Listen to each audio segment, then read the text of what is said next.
morning and welcome to CyberGirls Open Day 2. I am so excited to be welcoming you, and I see our girls with so much excitement waiting to make their presentations. I mean, it's been a very interesting ride. Yesterday we took presentations from Adama, from Kogi, from Cross River, and from Enugu hubs yesterday. And on behalf of all our girls across our learning hubs in Adamawa, Cross River, Enugu, Kaduna, Kogi, and Oyo State, I welcome all our friends and family and supporters joining us through our YouTube and LinkedIn live stream. We invite you to drop encouraging comments and share in the exciting moment of this event.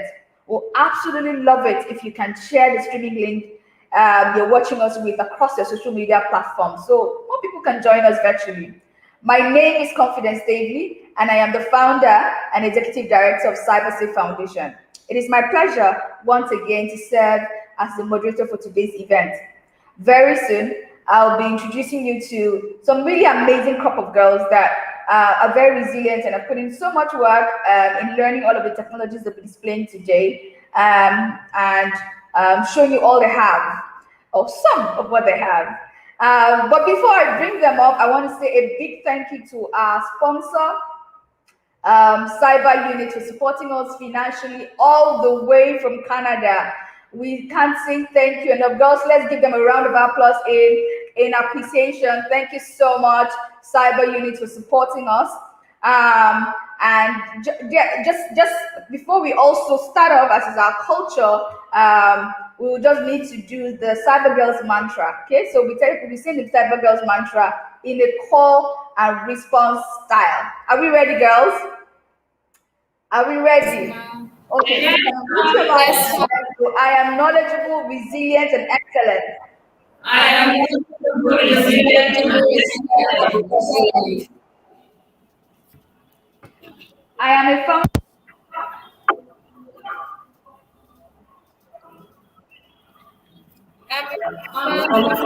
I'm a fountain of value and an added presence from God.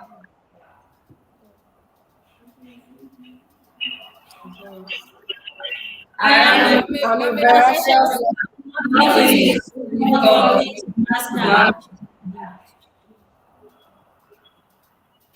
I am a dual.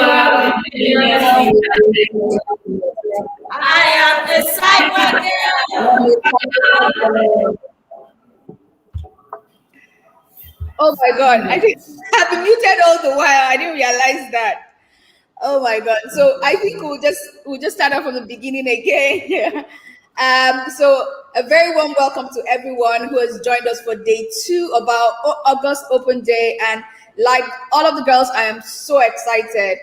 On behalf of all the CyberGirls fellows across our learning hubs in Adamawa, in Cross River State, in Enugu, in Kaduna, in Kogi, and Oyo State, I welcome all our friends, families, and supporters joining us through our live stream on YouTube and LinkedIn.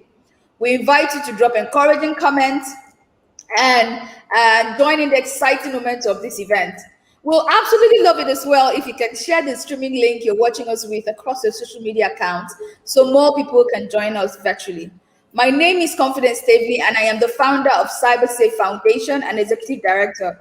And it's my pleasure once again to serve as the moderator for today's event. Very soon, I'll be introducing the very resilient girls that have put in so much work to make this day a success and to learn the technologies that we display today. But before we go any further, I want to say a big thank you to our sponsor all the way from Canada, Cyber Unit. Thank you so much, Cyber Unit, for supporting us. So, dear Cyber Girls, as it's our culture, let's say mantra in call and response style. Let's go. Once, ready, go. I am knowledgeable, resilient, and excellent. I am resilient and excellent. I am a fountain of value and an ardent problem solver. I am a fountain of value and an ardent problem solver. I'm a voracious learner, so nothing is too difficult for me to master. I am a brilliant learner, so nothing is so difficult for me to master. I'm a doer with genius intellect. I am a doer with genius intellect. That is such a powerful statement to make, and we definitely believe that's so true for us, and we've seen it play out just that way. So, I think we're just going to get started with presentations from the first group. We're starting today's show with Incognito from Kaduna, taking the stage first. So, girls, what would you be demonstrating today? Good morning, everyone. We are the team Incognito from Kaduna Hub. We are going to be demonstrating the social engineering using the SE toolkit on Kali Linux. Okay, that's fine. That sounds very interesting. So, you have the floor now, and you can go on. Social engineering is the art of psychologically manipulating people into making security mistakes, divulging sensitive information, and carrying out generally harmful actions. Well, there are different types of social engineering attacks, and we have whaling, impersonation, spoofing, and credential harvesting, amongst others. The social engineer toolkit refers to a set of tools that are specifically designed to automate attacks against the human element. What this means is that the social engineer toolkit automates and simplifies the process of carrying out a social engineering attack. In today's demo, we're going to be focusing on credential harvesting. What this simply means is that the credential harvesting is the process whereby a malicious actor virtually gathers information such as the email accounts, password and username of a person without his knowledge through breaches. So now we're going to be moving on to our Kali Linux terminal. Okay. So for the purpose of our demonstration today, we'll be using Kali, and first of all, we'll be logged in as the root user. This grants us admin privileges to be able to carry out the attack we want to run. And we would like to note that this is done only for ethical purposes. So the tool we are going to be using today for our attack is the SE toolkit. For full, it is social engineering toolkit. So we just simply type the command in our command line terminal, and it gives us a drop down of options. Since we are going to be carrying out a social engineering attack, we'll pick the first option. Now, what we are going to be doing today is credential harvesting, and that is under website attack vector, so we pick 2. Then we get the option for credential harvester attack method, so we are picking 3. Now, the whole aim of our demonstration today is to clone a legitimate site. The site we are cloning today is Facebook. So what site clone allows us to do is to replicate a legitimate website, but we'll be hosting it with our IP address as the domain name.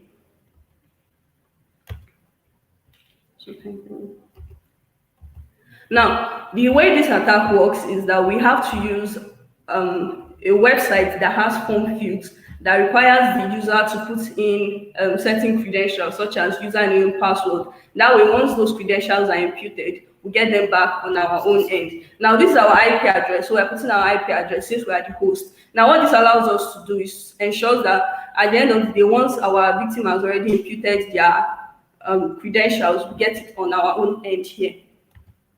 So the site we are cloning today is Facebook.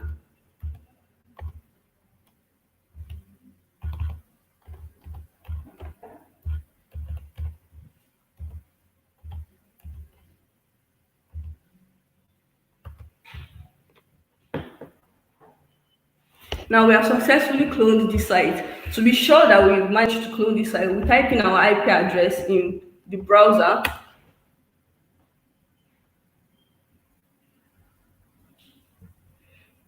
And here we have a Facebook login page. Now, this if we look up, we see that it is our IP address that is actually the domain name and not facebook.com. Now, how do we implement this in real time?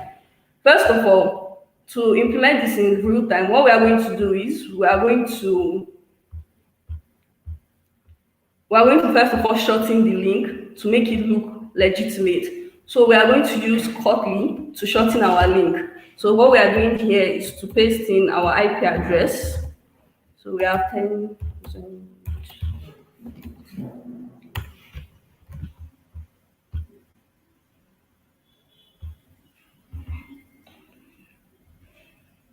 Now, Kotlin has already shortened the link. To make it look much more legitimate, we can also customize our link.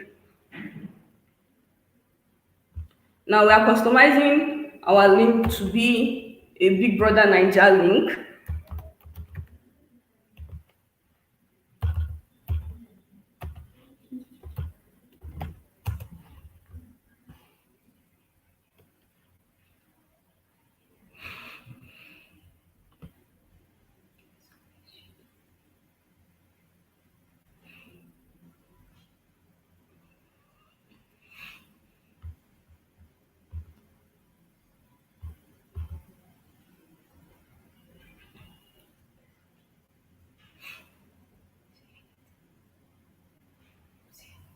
Users be patient while it loads. Now we already have our link. We have the custom link looking exactly the way we want it to look. Now, so this looks legitimate.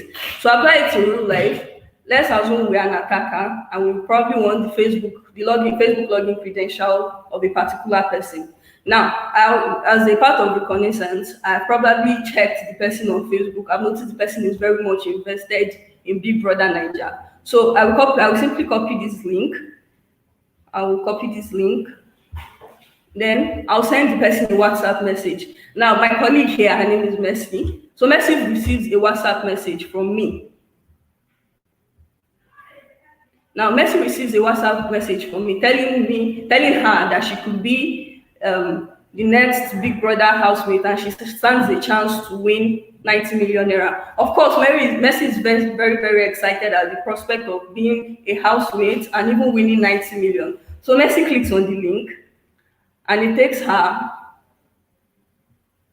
to my fake login page. Now, of course, Mercy is very excited, so she probably doesn't even bother to check the domain name at the top of her browser. She just goes in straight and puts in her login credentials. So let's say her login credential is mercy@gmail.com and her password is Mercy2021.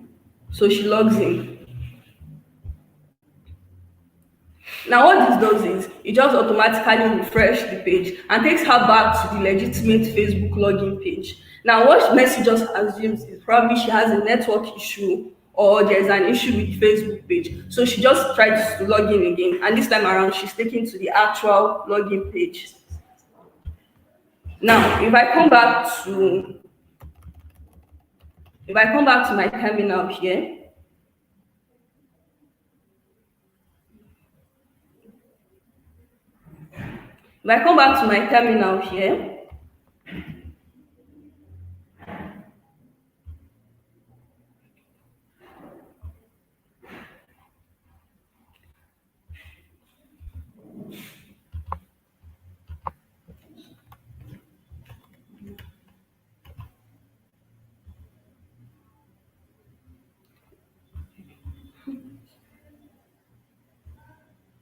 if I come back to my terminal here, I have Mercy's login details, which is mercy@gmail.com, and her password is Mercy2021. Now, I have successfully collected Mercy's credentials, and I can use it for whatever purpose. Now, what is the aim of this social engineering attack?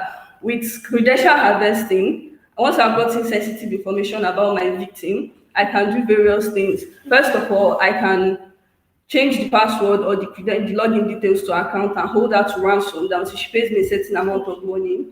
I will not give her back her account. Then I can also sell it on the dark web or through other malware markets. I can sell it to other people who can use it for different malicious purposes. I can also perform identity theft, where I pretend to be Mercy and send different kind of messages to her contacts and her friends. Now, how can we prevent identity theft? First of all, if you want, before you click on any link sent to you, maybe via email, text, or any kind of message, always make sure you check the domain name. Make sure you check and be sure you are logging in on a legitimate site. Then you should enable two-factor authentication. So in the event that you do fall victim to maybe credential harvesting, the malicious actor will not be able to get access to your account through your password alone. In conclusion, we have seen how easy it is for malicious actors to harvest credentials using the SE toolkit. So this is Team Incognito telling you to shine your eyes and no go for MAGA. Thank you very much. Oh wow, that was such a beautiful presentation. Wow. I'm just blown away here. Well done, girls. Please just give yourselves a round of applause. I mean, that was so well put together, and I am so proud. I am so proud. I'm so proud of you girls. Well done. Okay, so we're going to now take another presentation from another very powerful team as well. Let's have them on the screen, please. Let's have them on the screen, please. I think that's that should be. Then it's not you girls. Okay, great. So can we turn on our camera? Welcome, Team Code Brigade, all the way from Enugu. Excellent. Okay, great. So how are you girls doing today? We're fine, ma'am. Oh, great. I can see. Okay, so what would you be presenting today? On practical Windows operating system hardening. Oh, excellent. Okay, so you have the floor. Thank you, ma'am. Good day, everyone. We are Team Code Brigade from Enugu Hub. Our demo is on practical Windows operating system hardening. An operating system is a system software that manages the computer hardware and software, and it provides basic services for the computer program. Example, we have the Windows operating system, we have the Mac and the Linux, but we'll be talking about the Windows operating system only. And hardening means to secure. Therefore, operating system hardening means to secure our computer system in order to minimize its exposure to threats. So there are so many ways to harden our computer system, and one way is by deleting unused accounts and to protect accounts with strong passwords. I'm going to walk you through this. The first step to take is to click on the Start menu and click on the Start menu and type Control Panel.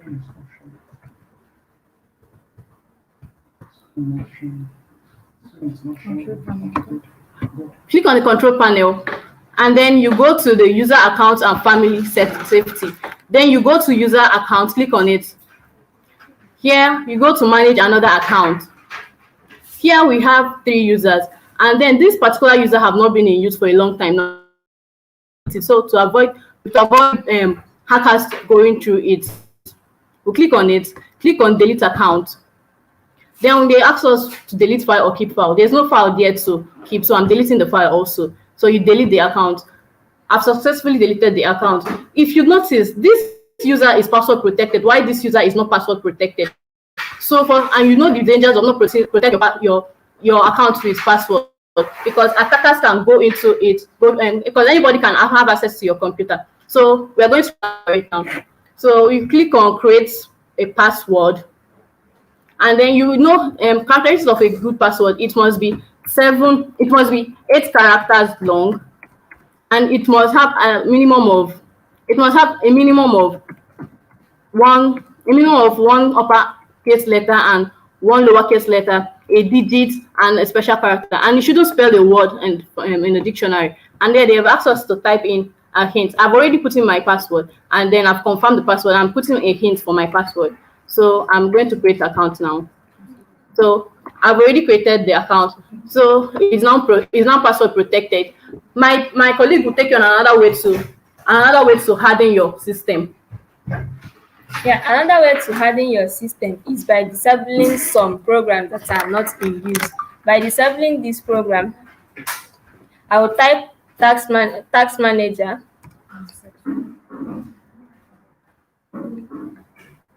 Then it will show me this page. I will go to my startup. Then in my startup, you can see there are many apps in this startup, but most of them are not in use. Most of them I'm not familiar with it. So anyone that I'm not familiar with, I have to disable it. Like this one, I'll click on it.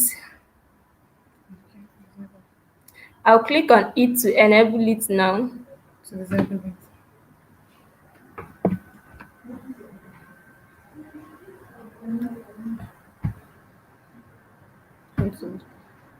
It's been disabled now. It has been disabled now.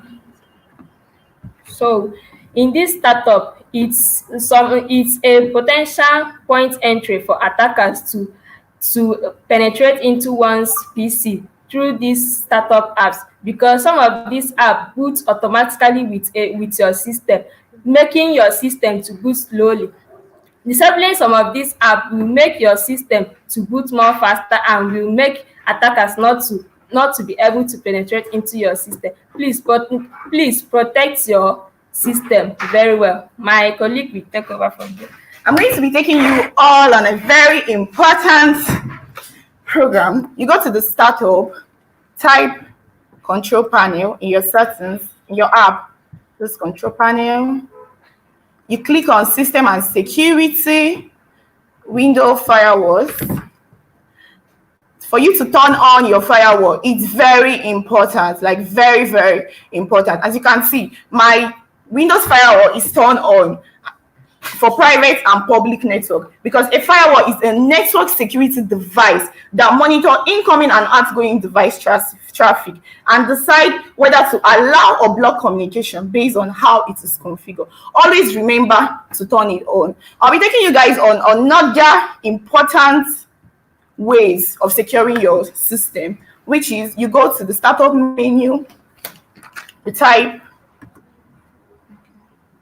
you go to the startup menu, you search for updates.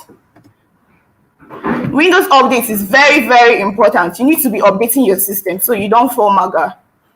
You go to turn automatic updating on and off. As you can see, never check updates. Like, wow, you need to keep checking your update. You click on install updates automatically. Then you check this button. It's check. Okay. You click on OK. Due to time, we won't be going further, but as a newbie, always remember to install or enable antivirus or malware. We are able to interview an information technologist to tell us on the importance and disadvantage of securing your system, because you need to always secure your system. You can watch now. Good day. I'm Official Judith from Code Brigade Enugu Hub and one of the girls in CyberSafe Foundation. I'd like to ask you some few questions. Okay. Please, will you prefer being convenient enough for you in your window over safety? Okay. Sometimes being convenient doesn't mean safe enough, and being safe doesn't mean it's convenient enough. Sometimes there's a certain level of security I would prefer over convenience, and there's a certain level of convenience I would prefer over security. Okay, thank you for that. It's judging with your words, you say sometimes you prefer safety, sometimes you prefer being convenient for you. Okay, that means when it's convenient, most times your windows are not strongly hardened. You can't always have full hardening for your windows. It's a certain level of hardening you can be okay with, and at least you're hardened up to this point. Okay, so what are the disadvantage of not hardening your window? Okay, you'll be susceptible to viruses, online threats, in case if you're the kind of person who uses your Windows more to connect to the network through the internet. Susceptible to threats, ransomware, malware, viruses, and also you'll be vulnerable to illegal applications running on your system if they're not protected enough. You can see, you've heard about the disadvantage of not securing your system. There are many ways of securing your system. Would have walked you through that, but we are against time. So in conclusion, I would say you can think about security for your windows the same way you would think about security for your house. Securing your computer is like when you close your door. You remember you check if the locks are closed. Yes, you check that to avoid to make it harder for malicious actors to break in, and don't make yourself an easy target for burglar. Remember, always choose safety over convenience so you don't fall murder. Be cyber aware. Thank you. Oh, that was such a beautiful presentation. I liked how you did some out of the box work or out of the box thinking by interviewing someone. That was just so creative. Well done. Beautiful. Make it beautiful, Maga. Thank you. That was so beautiful. Well done. Well done. Okay, so we're going to take a video break now to see some more testimonials from the girls who have been beneficiaries of the CyberGirls Fellowship, and they've been enjoying the training for the past 3 months for free, and quite a very rich network we have been able to connect them with. So just watch and see what the girls have to say. I haven't seen the videos myself, but let's watch them together. Opportunity that changed my life for good. Before I go on, my name is Ibukolwa Morontonu. My name is Michael Faustina. I'm from Kaduna Hub and a member of Team Code Brigade. My name is Lilinora Emmanuel and I am from Cross River Hub. I'm a member of Team Code Brigade. My name is Roslyn Ezine Village. I'm a member of Team Box Squash. My name is Gloria Sabasi from Team Pin Intelligence Cross River State. My name is Victoria Robinson from Team Box Squashers Calabar Hub. Hi, I'm Fega Alex Wanogo. I'm from Cross River State, so I'm Team Ping Intelligence. Hello everyone, my name is Patience Asuko. I'm a member of Team Code Brigade, Cross River State. Well, this program has really been an amazing and nice one, as I've been able to work in teams, and also I've been able to exercise leadership skills and opportunities. Exposed to these great mentors alone has inspired me to do better than I thought I could. I learned to be more focused, I learned to believe in myself, I learned to use my time wisely. I also got to know that I can go farther than I ever imagined. It changed my mode of thinking to a broader one. I've been able to work on my time management, my emotional skills, and my communication skills. During my question section with Mr. Matthias and Mr. Toluwashi, I learned a lot on mitral attack and threat modeling tools. I also learned some soft skills like adaptability, critical thinking, time management, and lots more.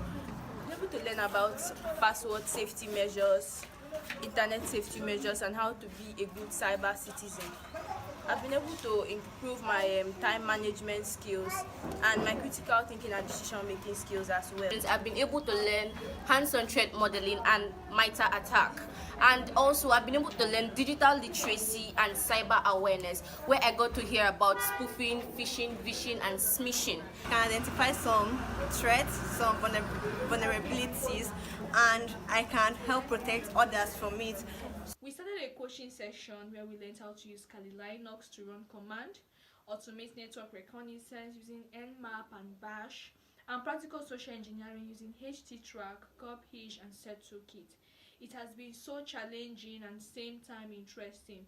It's making me exceptional in the cyber world from thousands of my mates. They have not only exposed me to things in cybersecurity, but also in soft skill and personal development. Well, this program has also helped me to be cyber aware and also illiterate in the digital world. That helped me to be careful on top of links I click and also differentiate different kinds of malware. I couldn't operate on a computer, but now I can. I cannot give commands using Kali Linux.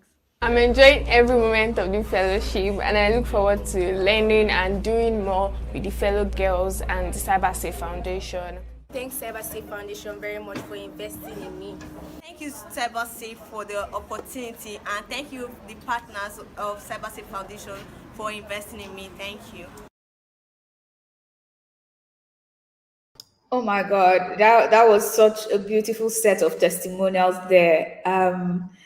I'm so proud of every single one of you. I mean, for example, I met Faustina before she started, like on the open day, the first open day before she started of this fellowship, and I watched that particular girl grow in such leaps and bounds. And sometimes my mouth is ajar, and I've seen just so many of them grow in leaps and bounds, and it just shows that all girls really want is an opportunity to learn. I am so proud of every one of you in that video. I am so proud of every one of you that is going through this fellowship and is making the best out of this opportunity. It's because of you that we can sort of put in all of the work we put in without even thinking that it's work. It's because it's fun seeing how much you're transforming. I celebrate every one of you. Well done. Okay, so we'll be taking the next presentation, and we'll be hearing from Team Code Brigade in Oyo. Is Team Code Brigade in Oyo here? Oh, smiley faces. I see all of you. Beautiful, beautiful. Good morning. Can you tell us your names first? Thank you, ma. Good morning, ma. My name is Shalom. I am okay. Great. So what would you girls be telling us about today? Oh, we didn't hear you. Oh, okay, ma. We are here to present. No, we didn't hear you. We didn't hear. Ifeoma. Ifeoma, yes. Ifeoma. Ifeoma. Okay, Ifeoma, we didn't hear you at first. So now we know your name. Everybody knows your name. Okay, great. So what would you be showing us today? So we are here to present about parameter manipulation using Bob suits. Oh, beautiful. You have the floor. Manipulation. Parameter manipulation, also known as parameter tampering attack, is the manipulation of parameters exchanged between web server and client in order to modify data such as users' credentials, price and quantity of products, etc. This information are usually stored in cookies, hidden form field, URL query string, URL query string, and this information are stored there in order to increase the functionality and control of the web application. In a badly developed web application, malicious users can modify things like prices in web cards, session tokens, or values stored in cookies and even HTTP headers. Parameter manipulation can often be done with cookies, form field, URL query string, and HTTP headers, and it falls under injection in OWASP top 10 vulnerabilities. OWASP means Open Web Applications Security Project, and OWASP top 10 represents most critical security risks to web applications. In this presentation, we'll be demonstrating form field manipulation of an e-commerce website. Form field manipulation occurs when an attacker tries to alter the behavior of a form by illegitimately changing the data sent to the web server. And we'll be using Bob Suit for this demonstration. Bob Suit is a penetration testing tool for scanning and exploiting web application vulnerabilities. Ibukunluwa will take off from here. Thank you. Today we'll be using Bob Suit, and as she said, Bob Suit is a web application penetration testing tool. And under Bob Suit, what we'll be using is the Bob proxy, which is an interceptor which intercepts the request sent from a web browser to the target web application. Shalom will be walking us through parameter manipulation, where we'll be manipulating the price of the good we'll be buying on an e-commerce website. We'll be sharing our screen now, and we'll be making use of Kali Linux. We'll be making use of Kali Linux. Yes, so here we have our e-commerce website, and here we have Bob Suit, which has been opened to prevent delay. We'll be making a purchase on this website now.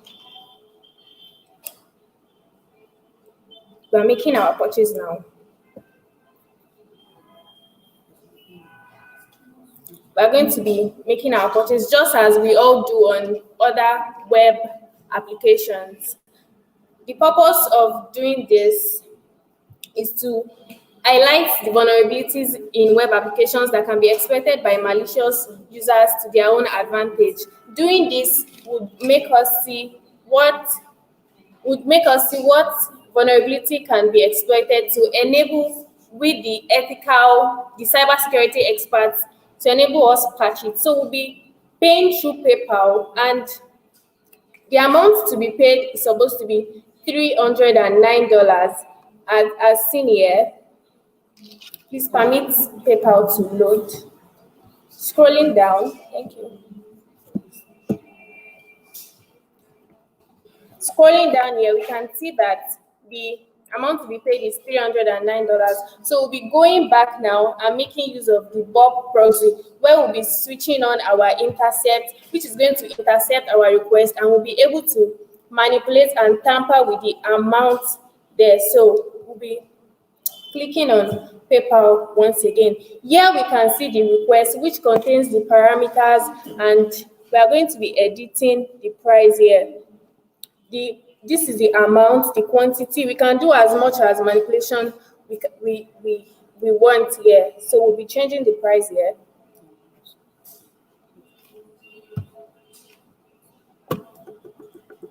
So we'll be changing it. You could change to any amount, but the purpose of doing this is not to make us see that we can manipulate any e-commerce website for our own benefit, but the second amount, which is the shipping fee, but to make us see that web applications have vulnerability, and OWASP Top 10 has highlighted these vulnerabilities to ensure that we protect our web applications. So we'll be forwarding this request to our web server and switching off our intercept.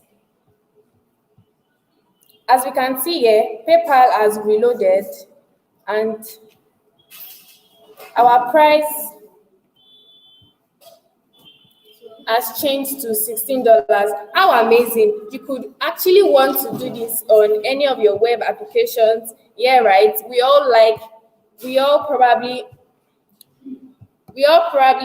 like free things and want things at cheaper rates. But the purpose of doing parameter manipulation here, as I stated earlier, is to highlight the vulnerability on web applications. This type of vulnerability could have been prevented if the request, the query string there was encrypted, or a firewall which would prevent the interception of that request was put in place.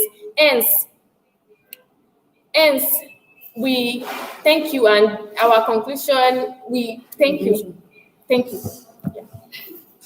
Yeah. Thank you so much. Thank you so much.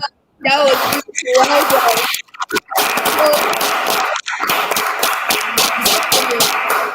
Fantastic. That was one of the OWASP top 10 being shown to us, and that was well put together. I am so proud of you girls.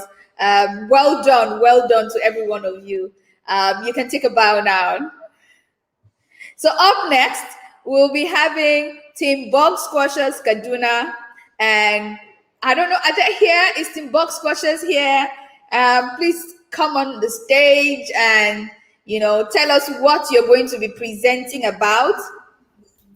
Okay, so we can only see one Team Box. Hey, we should be in for some gang. Okay, so who is on the who is here right now? What's your name? Okay, I'm Shalom. I'll leave the introduction for later on. Okay, that's fine. But what would you be talking about today? Give us a hint now. Okay, I will be talking about automating network reconnaissance using Mmap and Bash scripts. Fantastic. You have the floor now. Okay. Hello! Welcome to CyberSafe with Sysmon, where I tell stories and help you understand cyber hygiene in the most I just forgot my script. Oh my God. Hello everyone, my name is Cynthia Tomo-Shashre, and we are the Boss Crashers. And today we'll be talking about automating network reconnaissance using Mmap and Bash scripts. That is gathering more information about a network and its ports. Carry on, please. Network Mapper, which we know as Mmap, is an open source Linux command tool we use to scan IP addresses, gather information about a network, detect, install application, also ports in a network. Port is a visual point where network connection can start or end. I'll be talking about bash scripts. Bash is also known as Born Against Scripts. Bash script is a program in the Linux system that allows you to run commands. It performs various functions such as executing commands, running commands, customizing tasks, and different functions. So the basic knowledge of Bash is very useful and very commendable for every Linux user. Okay, we'll run you through using a bash script to run an mmap scan. Unlike our CCNet that forgot her script, our computer would not forget its script. Join me as I share this with you.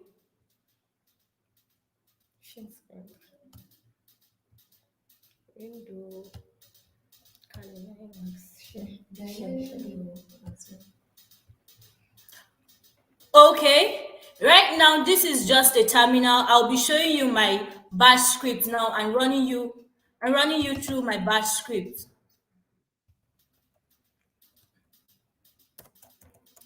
I titled my bash script bug squashers.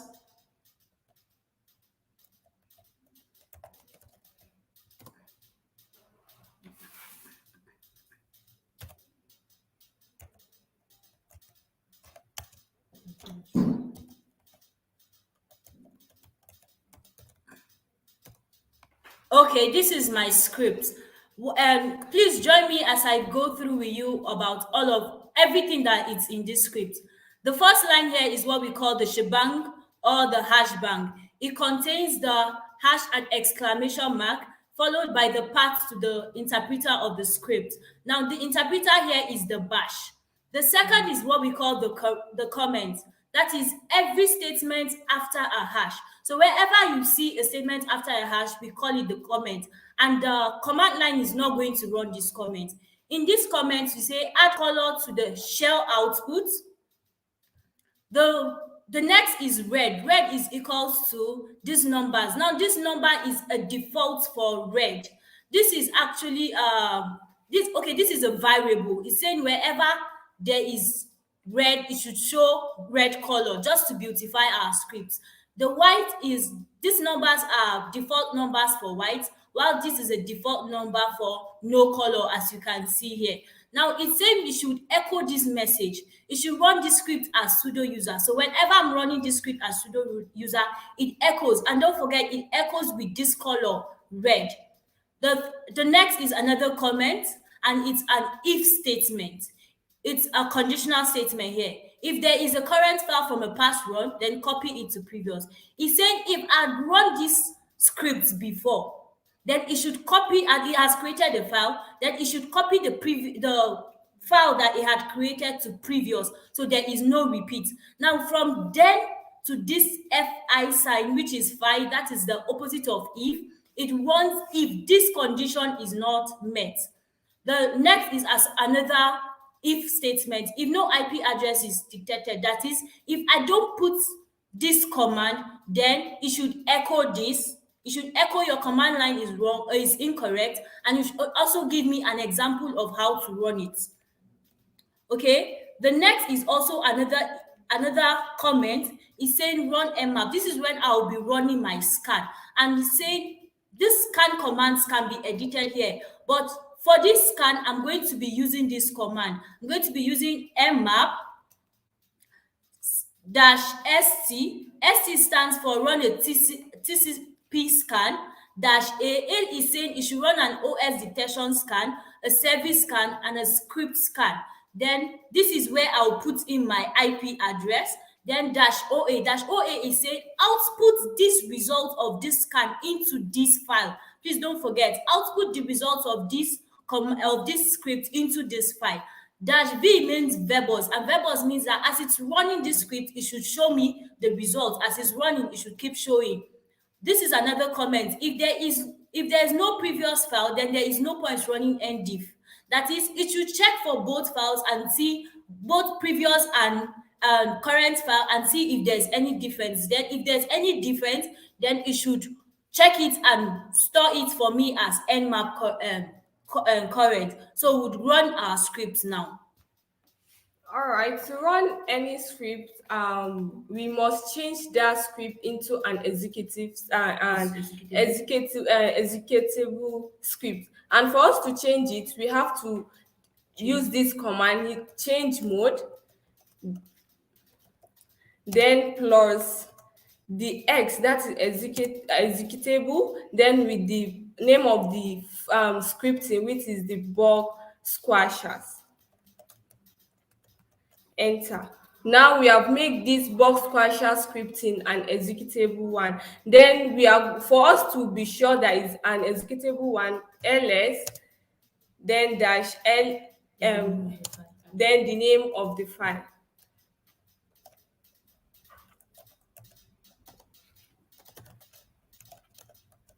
Enter. Now this X has shown us that these box squashers here all are executable. Then the next one is for us to run the nmap scan, which is using this command.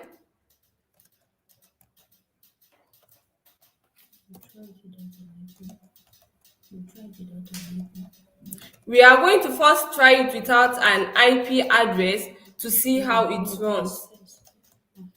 This is based on the scripting that we wrote, which we wrote the scripting as to show us that is a pseudo user, and it will tell us that the line is incorrect and show us an example of how to write it. Now we are going to run the scripting with a IP address. We are going to use this IP address 192.192.17.84. Now the result is loading, is telling us, is gathering information about this IP address. It's taking a while. It's telling us the open port from the network.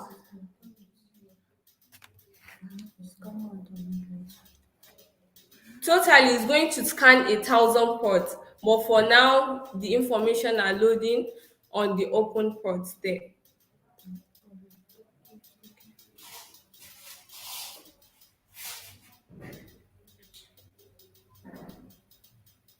It's taking a while.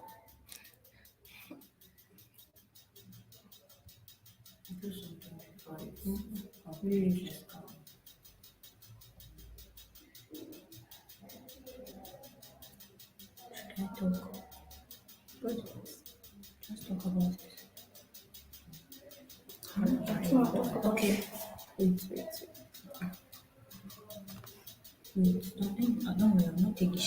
Okay, while we are waiting for it, don't forget it's going to be scanning 1,000 total ports, and this port now you could use it to gather more information about this particular network. Any open port you will see, you can be able to check more about what this open port is about. You can check about what is running behind the open port, and it will show you more information. That is just what recognizance means, gathering information. So right now we're gathering information about the port. Don't forget, gathering information about the port. We're still waiting for it to run, so please just hold on a bit.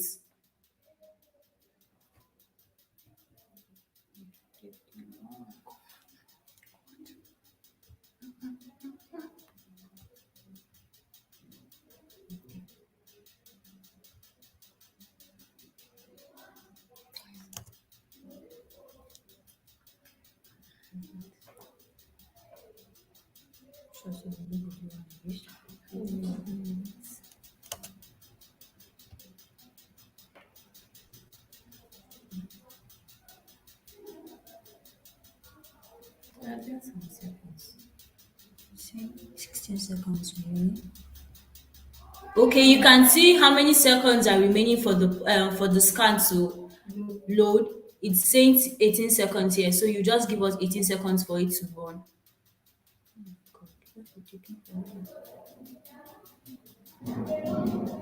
Completed service scan, service on one host. Is about to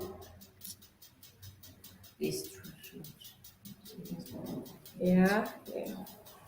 If it is just an express. Okay, from our scan, we can see some of the ports that are open. It has discovered this port 111 is open, port 22 is open, port 53 is open, port 80 is open, port 587 is also open, port 25 is also open, port 3333 is open. So you can go on to search on more of these, and this is just the IP address we had inserted in this. So we're going to just stop the scan because it's taking so long. All right, for us to check the file, because based on the scripting we had, we already said you should copy those files to a previous file. Enter. From here now, we can see that we have the name of the file there, which it has copied, nmap current. First,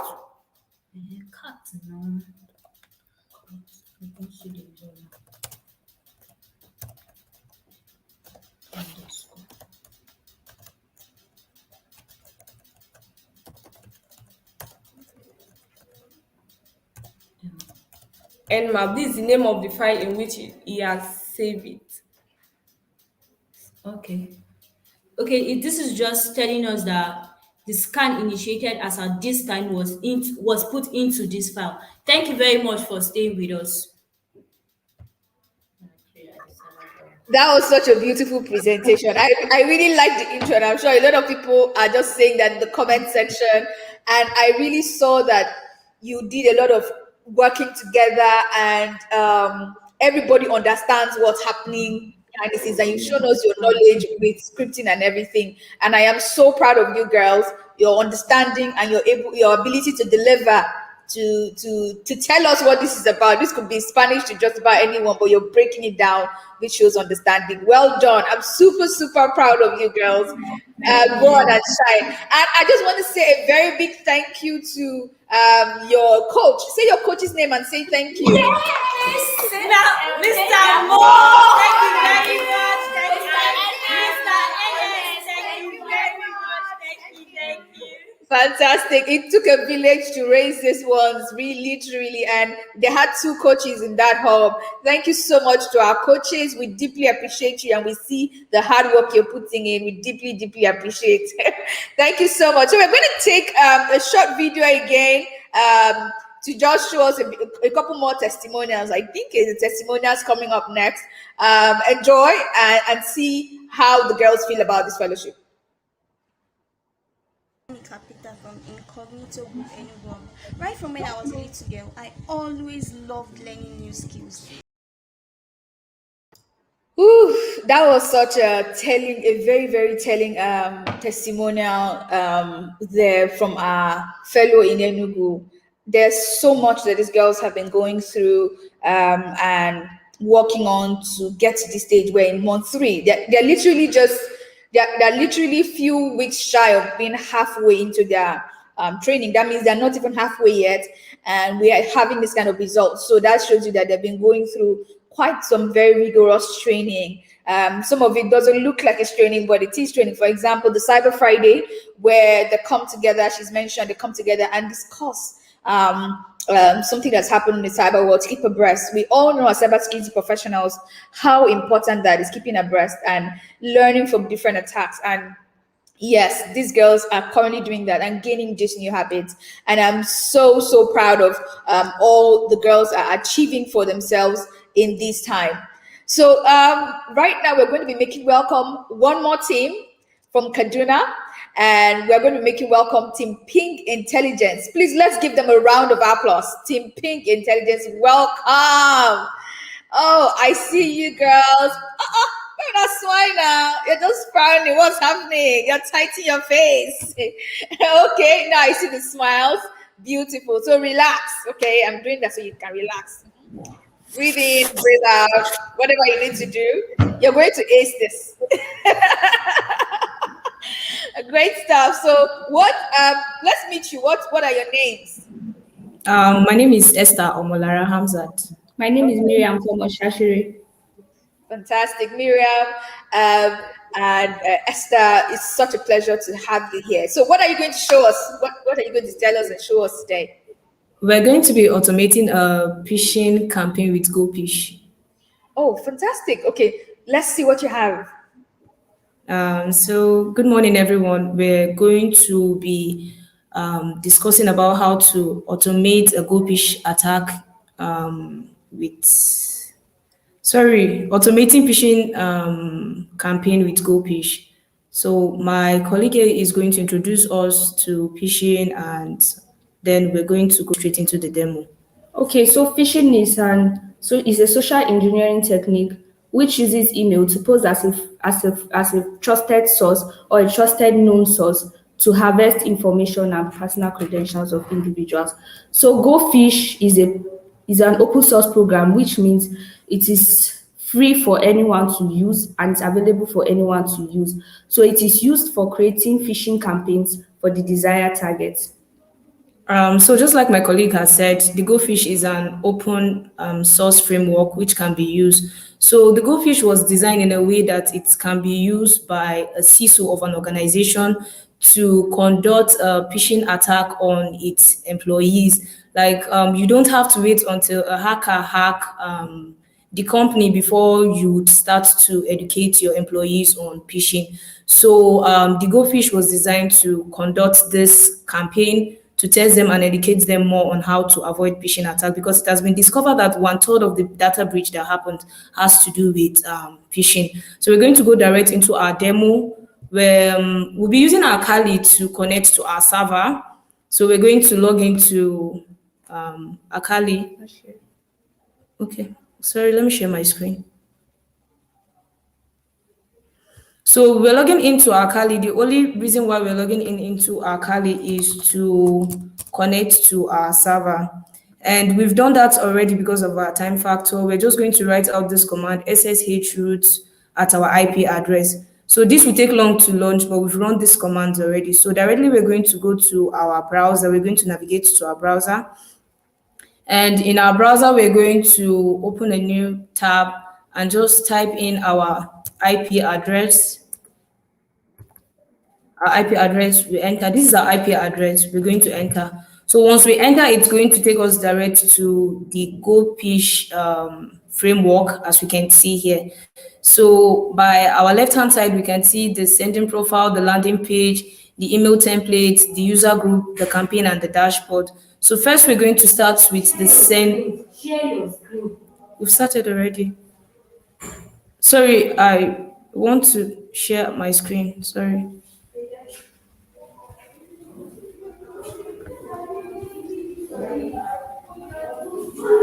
So, sorry, I just realized now that I wasn't sharing my screen before now. So I said we're going to log into our Kali to connect to our server. So we're going to type in this command. This command is what is going to launch, is going to connect us to our server. So we're going to go to our Chrome. Once we go to our Chrome, we're going to click on a new tab and we're just going to type in our IP address. This is our IP address. Once we enter, it's going to take us to our GoPish framework. So I said we have business with the sending profile, the landing page, the email template, the user group, the campaign, and the dashboard. So first is the sending profile. We've launched a campaign already because it takes long to do this. We've launched a campaign already, but we're just going to be putting you through how to do this. So in the sending profile is where you're going to be creating the email, the name of the email, what name the email will be carrying, and the email address and some other things. So if we click here, we could see that the name, from where the email is coming from, the host username, and the password. But we've done that already. And then next is our landing page. The space for the landing page is meant to describe what our landing page is going to look like. We're going to attach a malicious link to the mail we're sending to our employees. In this case, we're targeting students. We're cloning a JAM website page, and we're targeting students to click on it so we can harvest their credential. So our login page is going to be, our landing page is going to be the JAM login page. That is what we're using. And then here, if we edit what we've done here, we could see we were able to import the website here. We're able to clone the JAM website. And if we go down further, it's going to show us that we click on, we want to capture submitted data, we want to capture the password, and we want to redirect them to the original JAM login page. Because once they click on the malicious link we attached to the email, they're going to go to our own login page we cloned. But after we've harvested their details, we want the page to refresh and take them back to the original login page, which they would log in and would not suspect any of our malicious move. So we've also saved this. And the next one is the email template. In the email template is what our email subject is going to be, the content of our email, what we're going to attach in our email. So under our email template, we could see our subject is, we're asking the victim to please log into JAM. And we could hear the space here is for adding file. If we want to add a malicious file, we could add it, but we didn't add any malicious files. We just added a malicious link to it and we saved. And then next, we're going to the user and group.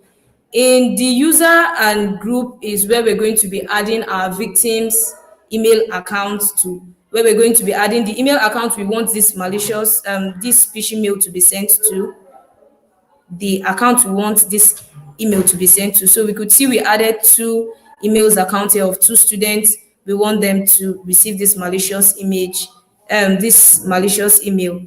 So we added their names. And then next is the campaign. Would move next to the campaign. So the campaign here is where we're going to be launching all we've done. We could schedule it for a particular time. I can run the campaign, but schedule it that I want it to be launched tomorrow. So those victims are going to collect their, are going to receive the mail tomorrow. But we scheduled this from yesterday, so they could have received the email. So what we did was that we added one of the victim email accounts here, so we could see how the victim is going to receive their email. So if we log into our Gmail, the Gmail of the victim, we could see that the message did not show in the open box. It went to the spam, and that is because of the Gmail spam filter. It's a filter that it's in Gmail. It takes in message that is suspected to be a phishing mail to the spam so that the victim doesn't see it at all. So a company could see this and like be sure if the message comes, maybe if the message goes directly to their inbox, they could easily suspect that there's something wrong with their security. But in this case, it came to the spam. But because of our scope of study, we could not go further. But there's a way we can configure this email to go directly to their inbox without them suspecting that it is a phishing mail, that is a malicious mail. So we could see here, Gmail is warning us not to open, that is, it is reporting phishing. But we're going to go further to, we could see the name of our email we use in sending. The victim is telling the victim that Queen, kindly click on this link. We're going to click on that link, and we could see it brought us to the login page. So the victim is going to type in their email address. They're going to type in their email address at gmail.com and their password, they're going to type it in. So they're going to log in. If we notice the login, like it brought them back to the original JAM login page. So the victim would have thought, oh, probably this just reload, not knowing that it's a phishing mail and they've been able to access their information. So we're going to go back to our dashboard. Once we come back to our dashboard, once we click on our dashboard, it's going to show us that we were able to send out 2 emails as initial. At initial, we were able to send out 2 emails. One of the email was open, one was clicked on, and they submitted data from the victim. So we're able to harvest this particular victim. So we're going to see the names of, this was the campaign we launched, the JAM campaign. We're going to view the results. Under view the result, we're going to see the name of our victims and which of the two clicked on the link. So we could see that it was Queen that clicked on the link. The other one was yet to. So we'll click under Queen and would go down to see the action she took and what details we were able to harvest from her. So we could see where the victim logged in from, when they received it, when they clicked on it, and see if you view details, we could see the victim, username, the original URL, the login, the password. We could see the victim email and password. So you could see that in this way, we've been able to harvest credential. If it's a hacker now, a hacker is going to use this against the company.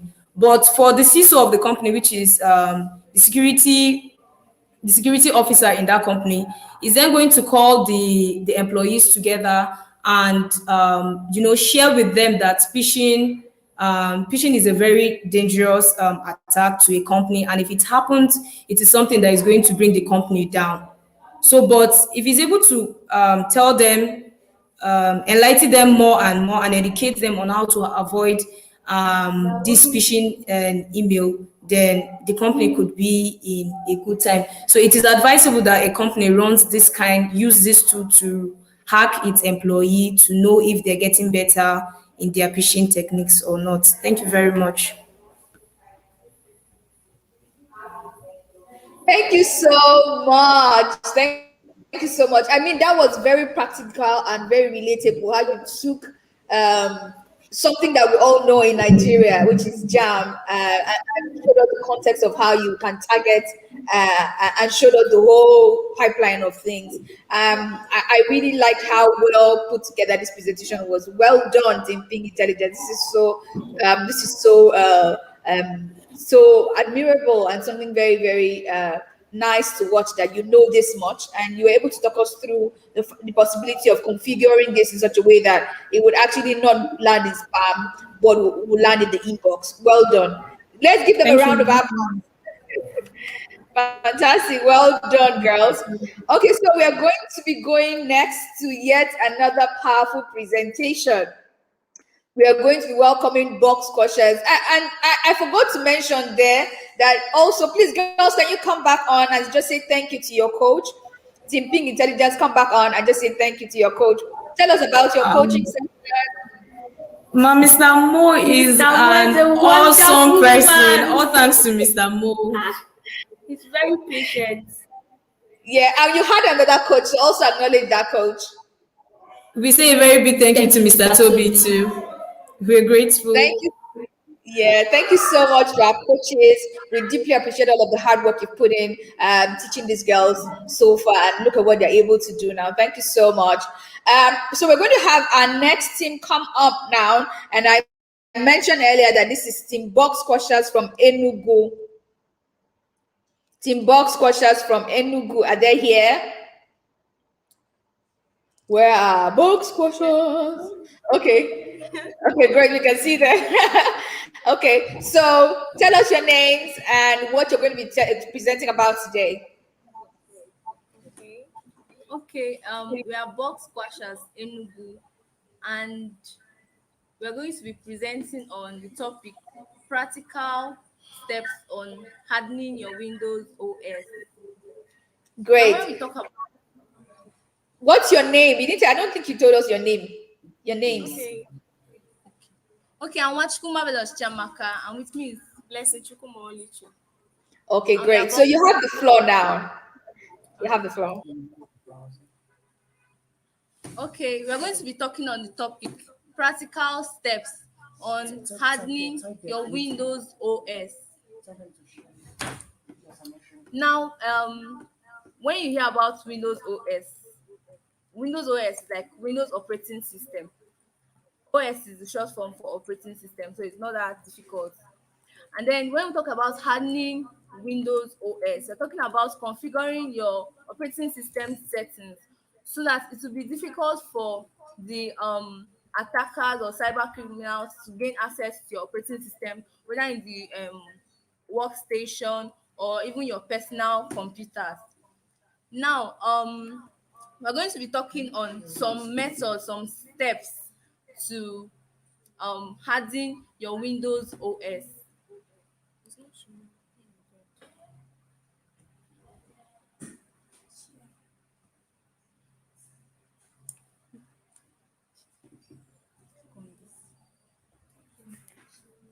We're about to share our screen now so that you see some of the ways in which we are going to be hardening, showing you how to harden your Windows operating system.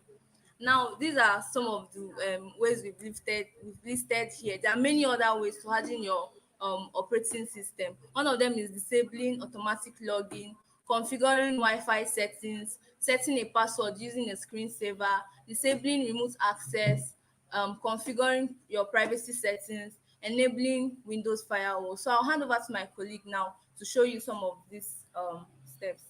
All right, then I'll be guiding you all through on how to disable automatic login. First, you press the Windows button and R at the same time. Then you come over here and type netpliwis. But first, what's netpliwis? Netpliwis, it's a useful tool that's being used to manage users' accounts. All right, then come down here and click on OK. All right. As you can see, you come here and check for you as in users must enter a username and password to use this computer.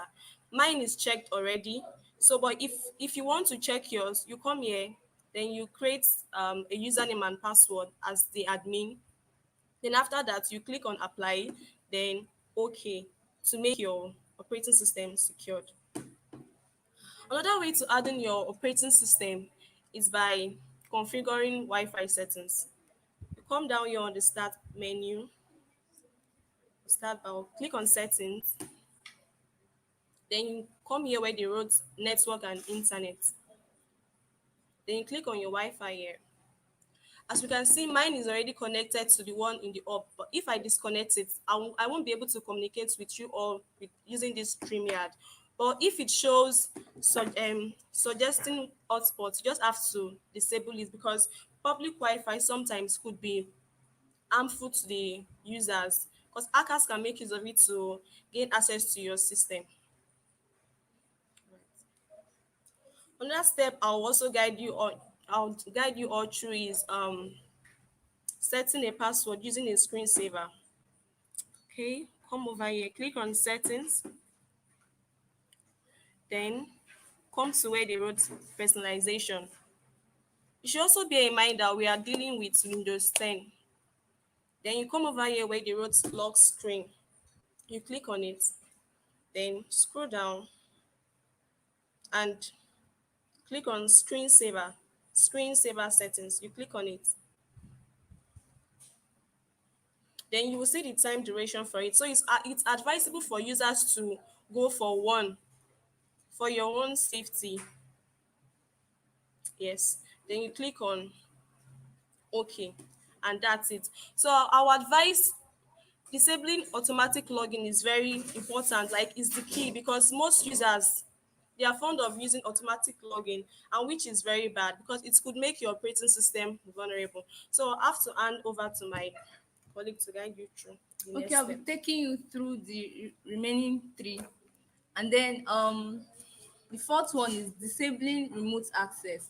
Now you come to the search bar and type remote settings.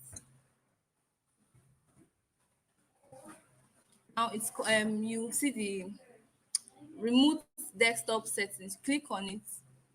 And when you've clicked on it, you see the place where the option is put enable remote desktop. It's turned off already, but in a situation whereby it's turned on, you need to turn it off. Now, why the purpose for turning off remote access is because remote access is used by you remotely. You can operate your operating system, like you can gain access to your operating system remotely using your devices anywhere you are. Now it is more secure to turn it off when especially you don't need it, because hackers can use it to gain access to your operating system and then perform malicious activities which you may not want. So that's just one way, one other way to harden your operating system. Another way is configuring your privacy settings. Now we'll go to the start bar and then click on settings, and then you go to um privacy. You click on privacy and then you see the general privacy options where you see let apps use advertising ID to make ads more interesting.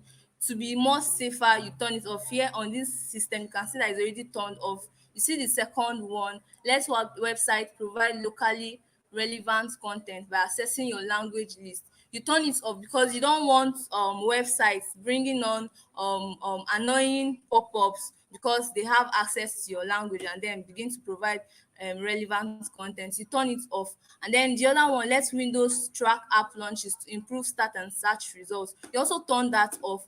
Show me suggested content in the settings app. You also turn that off to just be safe. Now the other way, the last way we are going to show is enabling Windows firewall.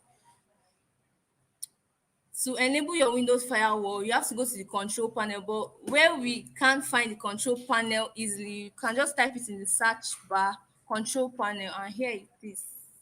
Click on it, and then it will take you to the um, control panel. You click on system and security, and then when you get system and security, you see the Windows Defender firewall. You just click on it, and then on the left hand side you see the option for turn Windows Defender firewall on or off, and then you click on it.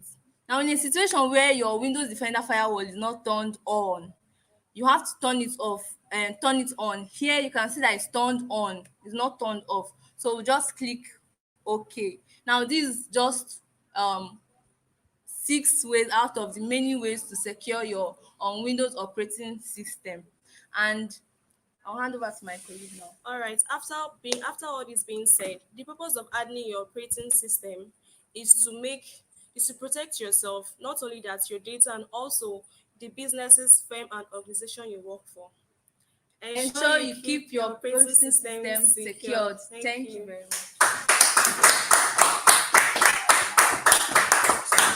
Thank you so much for that very insightful and very relatable presentation. You took us through the steps. Well done, girls. That was so beautiful. You obviously knew what you were doing and what you were saying. Well done. Okay, so we're going to take yet another powerful presentation, just like Box Squashers did. Sorry, Box Squashers, please come back. We need to acknowledge your coaches. They're doing such amazing work, and we cannot forget them. We cannot forget to say thank you. We are not ungrateful people. So please tell us the name of your coach and say thank you to them like you would actually want to say thank you from your heart. Go ahead. Okay. Thank you so much, Mr. Abeer Khedr and Mr. Jibola Mathias. Thank you very much. We are so grateful for teaching us. Thank you. Thank you very much to our coaches. We deeply appreciate the sacrifice and all of the work you're putting in to ensure that these girls are very knowledgeable. So we will be taking yet another presentation, like I said, and we'll be inviting Team Code Brigade, which is the final team in Kaduna, to come and, wow and dazzle us. Team Code Brigade, are you here? Yes, ma'am. Fantastic. I see your really smiling faces. So who is sitting in front of us today? Hi, good day everyone. It's Team Good Brigade. I'm Nana Firdaus Muhammad. I'm Michael Faustina. My name is Akadenet. We're presenting on using. So what would you be discussing today? We'll be presenting on using NMAN to scan multiple IP address from a text file. Fantastic. Okay, so go ahead, you have the floor. Thank you. Further explanation from what the previous group team, Box Pasha from Kaduna have said, NMAP is a short form for the word network mapper. It was created by Jordan Leon. It is an open Linux command that is used to scan IP addresses and ports on a network and also to detect installed application. It also allows the network admin to be able to assess which kind of device is running on its network, any open port and services, and also detect vulnerabilities. Then bash scripting. Bash scripting, the full meaning of bash is bullying against shell. It was written by Brian Fox. Bash scripting is a Linux automation script that is used to automate manual scripts or tasks. Thank you. My colleague will run through the bash script and tell you what each command means on the script. So now we're going to open our own script. Okay, nano bash2.sh. Yes, so this is our script. Okay, the first command line here, that's #bash/b. It is called shebang or hashbang. It is a pathway to the bash interpreter. Then also we have these codes here. These codes are default codes for these colors. So instead, whenever we want to use the colors, instead of entering this code, we can just type in red and then the colors will come out. We have the next command line here is echo. Echo is used to display either a variable text or string. So this command here, $red, is used to color all the text that comes before this command. That's run this script as a sudo user. This text is going to come out red when we run it, and the other text after this other command, that's $white, is going to come out white after we run it. Then the next command line is nmap current to nmap previous. What this command line does is that it takes the current files and puts it in the previous file so that to prevent overwriting. We also have another command line here, nmap-sv. This command, what it does is that it scans for version, that's the service version that is running. We also have another command, -il. It reads the input from a file. Then the next command here is OA. What this command does is that it tells the nmap to read the result of a file, to put a result in a file. Then we have -v. What -v do? It tells you the scan that you are currently running. The next command here is /bin/ndif nmap previous nmap current. What it does is that it checks these two files to see if there is any change. My colleague will take you on how to use nmap to search for open ports. So now we're going to discover active hosts on my current subnet. So IPADDR. So now we're going to have an we have an IP address. So we're going to copy it, and then we're going to run it to get IP range, I meant to say. So we're going to run it now to get other IP addresses. -v, okay, yes. So now it's going to show us IP addresses we're going to run on. There are many open ports, and the open ports in the IP address shows that the port is live and active in the IP addresses. So we already have IP addresses here. So we're going to create IP addresses here. So we're going to create a single file with it. So nmap ip.txt. Sorry, no, ip.txt, enter. Yes, so as you can see, we already have IP addresses here. So now we're going to run our command because we actually created the IP address and placed them there. So our command ./bash2.sh, enter. So now it's going to run a command. As you can see, this red, please run this script as sudo. My colleague said something about red. You see now here appeared red and the others appeared white because we have already set it in the bash script that yes, this particular place is supposed to be red and this particular place is supposed to appear white. So the scanning is going to take hold, and then we're going to see IP address. So from the IP address we scanned from our text file, we're going to talk about the open port in one of the IP addresses. That is this one. So it said it has 995 filtered ports. Why it is filtered ports? Because now the nmap cannot tell if the IP address is actually opened or closed, because there's a firewall between the nmap and the port. So we have a port, we have state, service, and version. So you can see port 135 is open, and the service is MSRPC, and the version is MSRPC running under Microsoft Windows. Then coming here, we have port 912. The state is opened and the service is VMware off, same as authentication. And then the version is VMware Authentication Daemon 1.0, uses VNC SOAP. So now, to show that we actually created a bash script, we're going to ls. As you can see, this is it, bash2.sh. It shows that we've created our own file. So I'm going to run another command and tell you what it does. Cat nmap underscore current 2 dot nmap nmap. Yes. So now you can see that the actual command you saw in the previous command we ran is the same file you are seeing here. That is to show that yes, we actually created a file and the result is written in a text file. In conclusion, organizations can use nmap to scan or analyze their IT infrastructures. To check for open ports and vulnerabilities that can be exploited by hackers. Thank you. Once again, we are called Abeer Khedr. And we want to also thank our coach, Mr. Mo, and our other coach, Mr. Ernest. We appreciate. Excellent. Thank you so much for that very beautiful presentation. It was fluid. You showed us your knowledge and you showed continuity. It's important that you sort of show that flow from one team to yourself, which is very beautiful. And that's exactly the team spirit we really champion and show in CyberGirls. Well done. You did such a great job, and I am so proud of every one of you. Janet, Faustina, Nana, I enjoyed your presentation. Thank you, Ma. Well done. Okay, so we're going to take yet another very beautiful presentation, just like we saw, and that will come from Team Box Squashers in Oyo. Team Kaduna has finished for the day and finished for the open day, but we have taken, I think, our last team from Oyo, Team Box Squashers Oyo. Tell us about yourselves. Introduce yourselves. What is your name and the name of your team?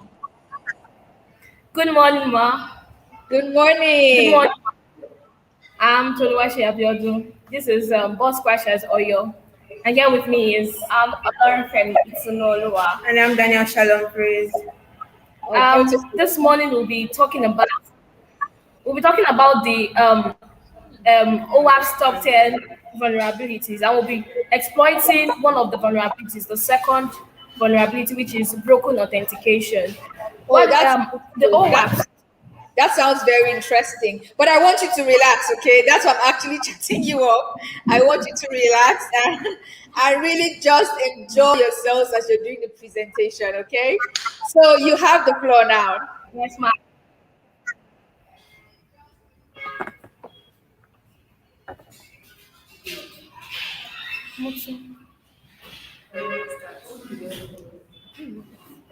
The OWASP, Open Web Applications Security Project, is a non-profitable organization that helps security experts to secure and protect web applications. I'll be giving up to my teammate, Shalom, to take over from here. We're going to be talking about the broken authentication. Broken authentication is an umbrella, is a term used to describe all vulnerabilities that hackers exploit to take over identity of legitimate users and thereby have the privilege of a legitimate user. This weakness actually makes use of known passwords or valid usernames to operate. Then from here, we'll have to talk about the importance of OTP. OTP is known as the one-time password, OTP is known as one-time password, also known as a dynamic password. It is only valid for one login session on a computer device or a mobile device. Now, let's get to the demo. We are going to be showing you how to bypass an OTP. We are going to be sharing our screen now.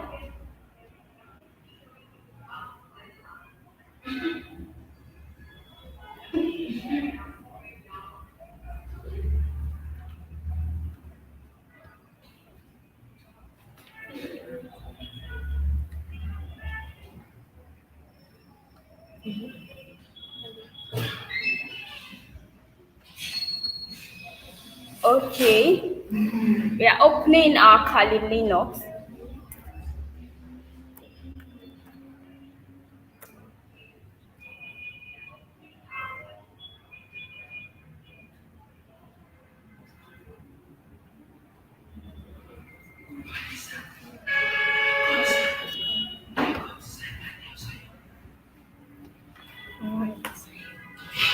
Then under the Kali Linux, we are going to be opening our Bob Suite.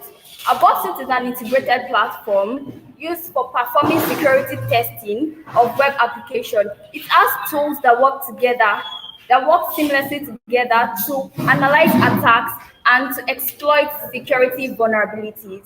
Under the Bob Suite, going to the Bob Suite,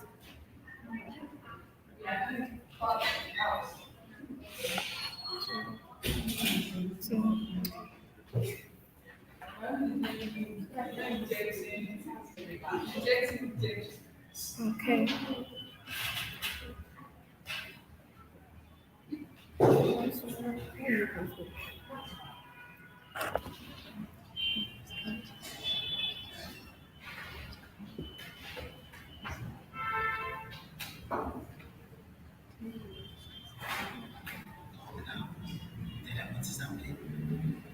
We are starting up the Bob Suite right now. Okay. Then under the Bob Suite, we are going to be going to the proxy. A proxy Bob Suite contains an intercepting proxy that lets the users to see and modify responses and requests while they are in transit. Then switching off our intercept, we are going to open the browser. For this action, we are going to be using a vulnerable website, and the name of our website is online.bajajauto.com. We are going to be imputing the website on our browser on the Bob Suite.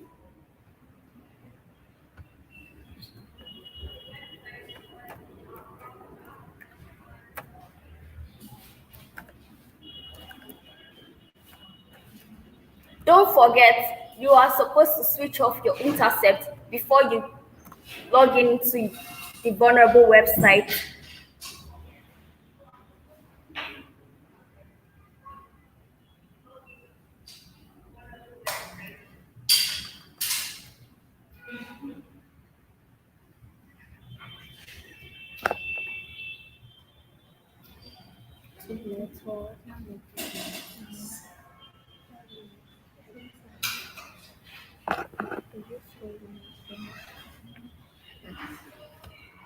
Okay.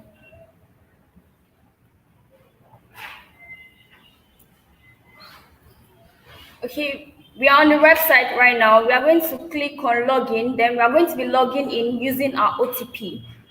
Don't forget, we are showing you how to bypass an OTP. Then imputing our registered number.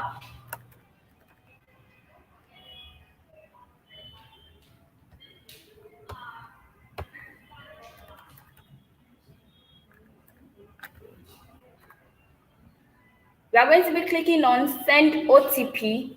Then we are going to go to the Bob Suite. We are going to enter a default OTP first. That's 1, 2, 3, 4, 5, 6. Going to the Bob Suite. We are going to switch on our intercept.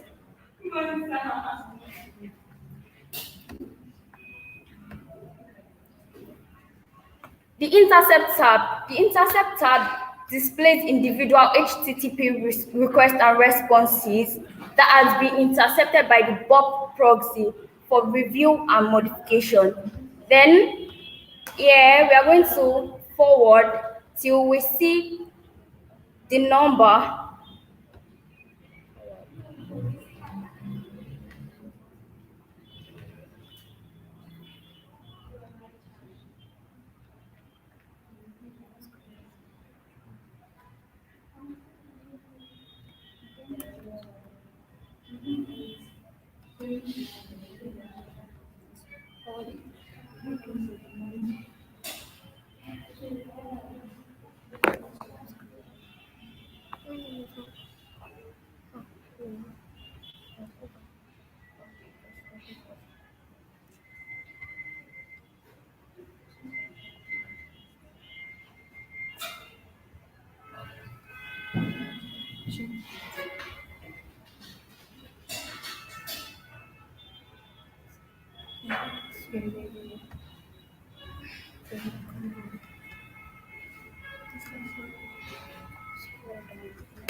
Yeah, we are going to click on the do intercept and press response to intercept. Then we forward again. So we have to change the false in the command to true and make the request authorized.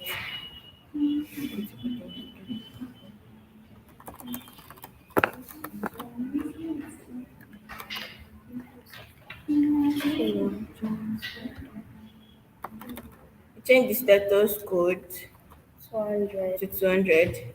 Then we forward the request to the browser.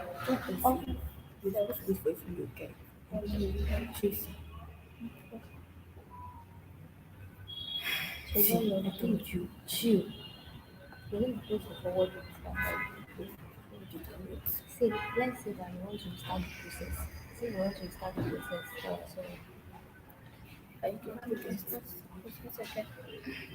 Sorry, we have to restart the process again. Very Thing sorry. went wrong. Very sorry.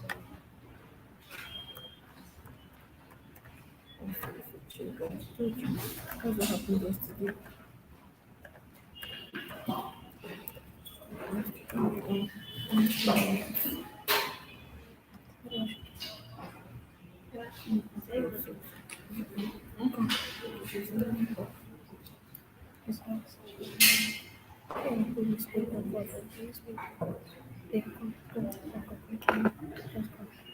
So we are logging in afresh. Then we got a valid mobile number. We have to log in using OTP.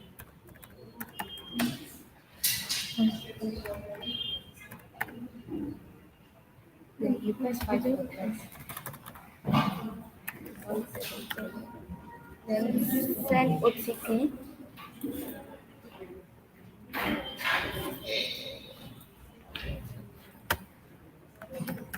So you put the OTP number you want to use, not necessarily the right OTP. Switch on the intercept. So we switch on our intercept. Okay. So we forward the command to the browser. Okay. To switch authorization of forward.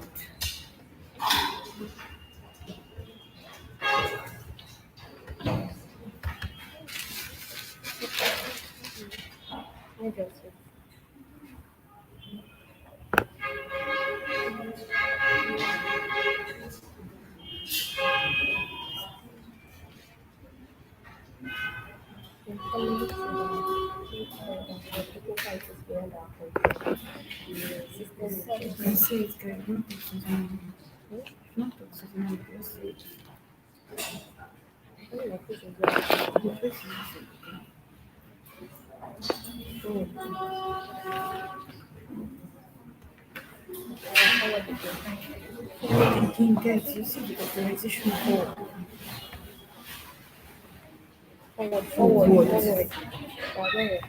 Forward again.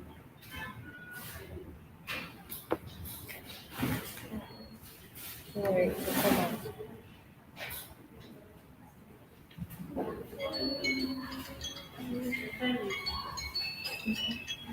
What time is it?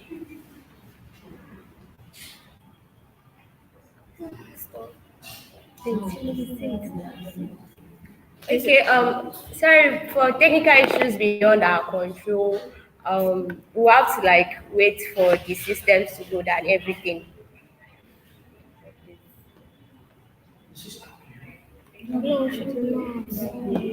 Internet service. We're having a bad network here. I understand. I understand. So, but let's give Team Box Scotches a your round of applause for that beautiful presentation. Um, you showed a good understanding of the underlying concepts, and that's very important. You would find in your own spare time to try to troubleshoot and find what was the issue with your inability to complete this task. But we see that you understand what you're doing and you'll get around with technology soon. Well done. Let's give them a round of applause again. Thank you. Beautiful. So we are going to have other teams present after Team Box Squashers that has done an excellent job. But before we go on to more presentations, we are going to be seeing some video testimonials more video testimonials from our girls. I mean, we really received quite a lot of testimonials, and we've been trying to show as much as we can. And in this time, we'll be showing some more while we take a break and just enjoy these videos. We would have a couple more teams join us. I think 2 more teams join us today before we close out on this open day. We'll have 2 more teams from Adamawa join us to present. So yes, we can have our video now, and as we prepare the 2 more teams, team Code Brigade in Adamawa and Team Boss Squashers comes on to present. So let's have our video testimonial now.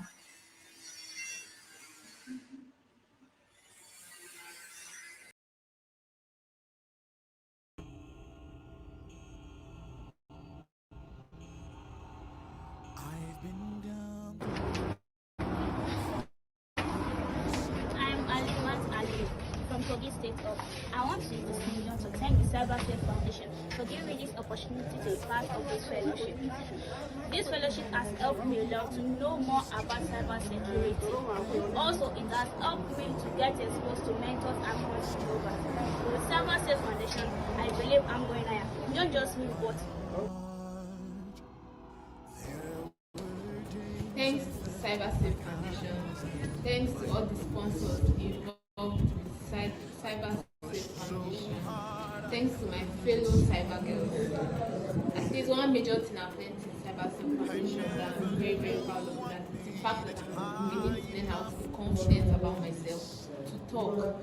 I can say Miss Confidence because my mentor when it comes to speaking out with confidence, without pressure, without any fear, because she's so good, the way she talks, like she's seen her audience, even when she's not seen her audience. I've really learned how to associate with my fellow cyber girls. It has really helped me to be able to gain a lot from cyber security. I really want to appreciate them for that. I've really learned a lot when it comes to hacking. I've always had this idea of how they do it. And when I came to CyberSafe Foundation, I've been able to learn a lot of the process of how hackers do their thing and how we can also stop hackers from doing their thing.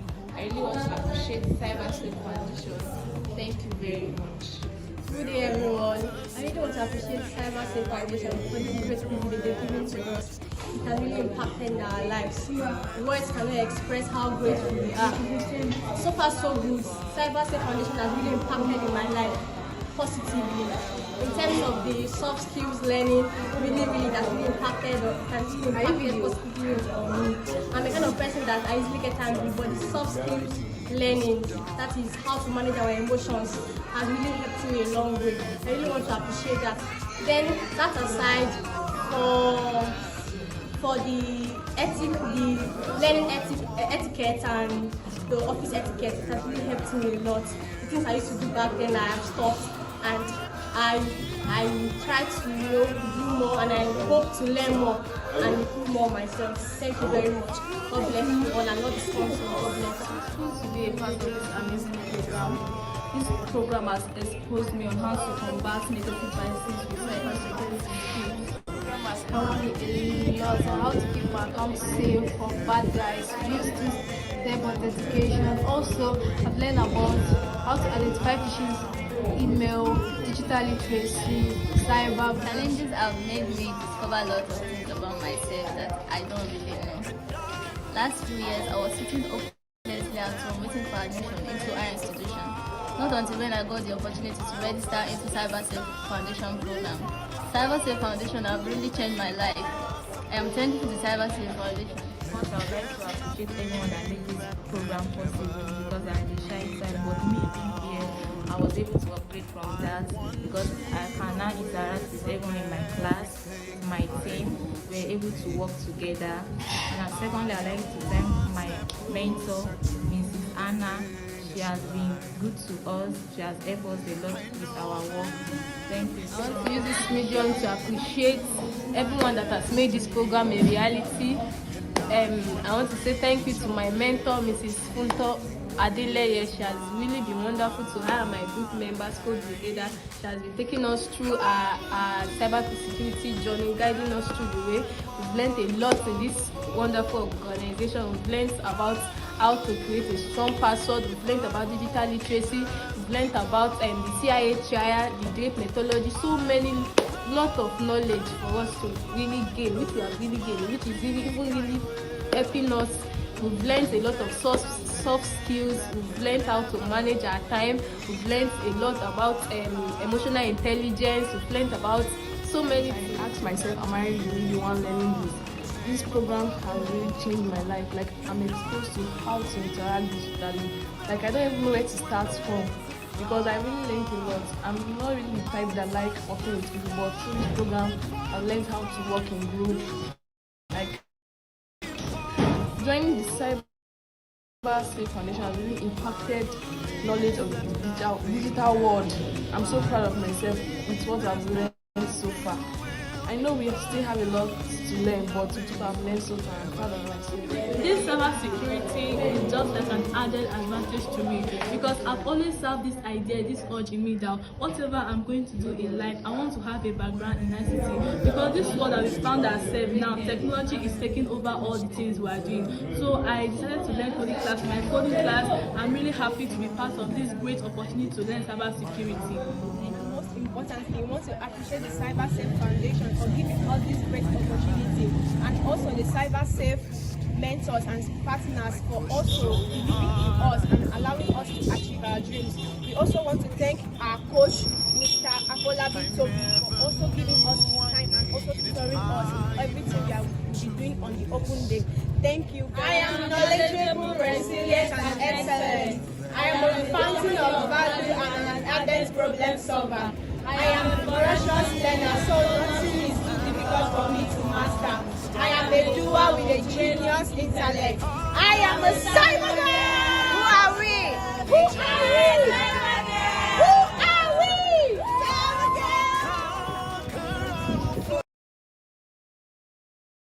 That's such a beautiful video. I didn't see the video before now intentionally so I can enjoy the surprise. And this is so beautiful. I liked how he ended with you chanting the CyberGirls mantra. Kogi, CyberGirls, you are amazing. I liked the testimonial, especially, for people, for example, one of the girls had mentioned that she was just laying around hopelessly waiting for admission, and I'm sure she can share more about that later on, but I'm sure this was such a great opportunity for her that she's leveraging in this time that is life-changing. I'm really encouraged by your testimonials, and everyone on the team is encouraged as well. I like that you're maximizing your mentor-mentee relationship as well, and you're finding the coaching sessions very helpful. I'm so excited. I don't know if there are more videos to play, but I'm sure that we may have more testimonials. But for now, I'm going to be ceding the stage again to yet another team to present and to talk about something interesting that they have been working on. So for now, I am going to be welcoming Team Incognito and team that has teamed up with Team Code Brigade in Adamawa to make a presentation today. So Team Incognito and Team Code Brigade teamed up together. Okay, so yes, we have their faces here now on camera. How are you doing today?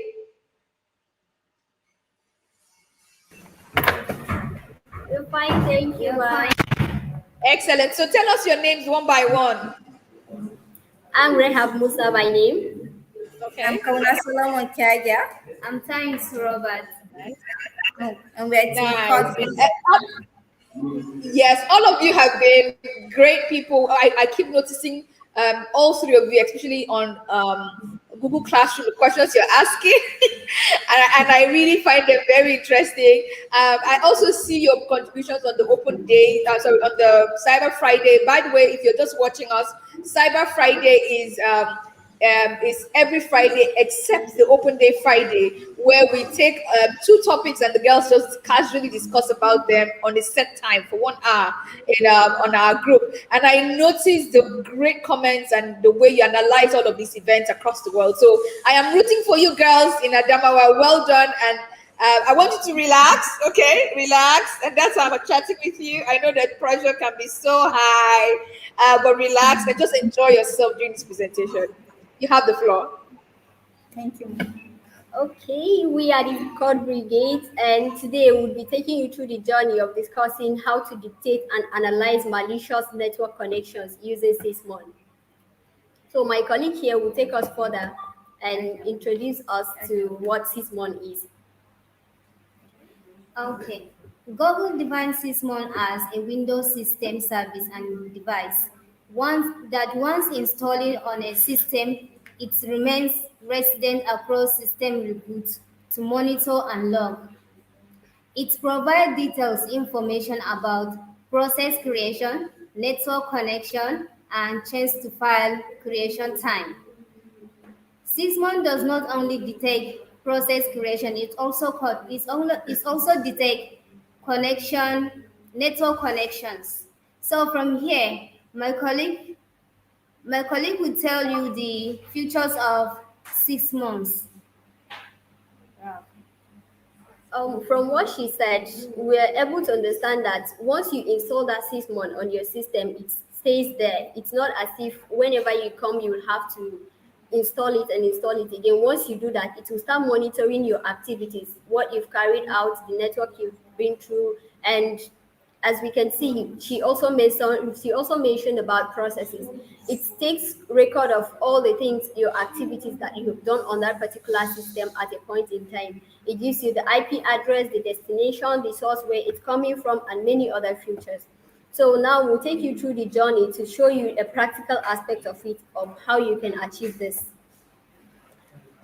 Permit us to share our screen, then we will start.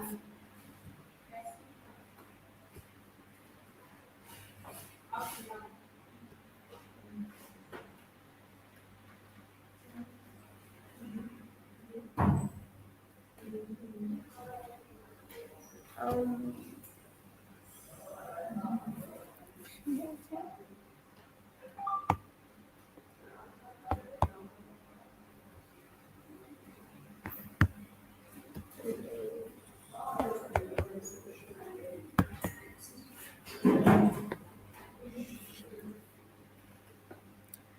All right. Moving going through our journey now. Well, to detect how whether it's network you just entered, whether it's secured or unsecured, you can do that using Sysmon. Now we'll go to our event log.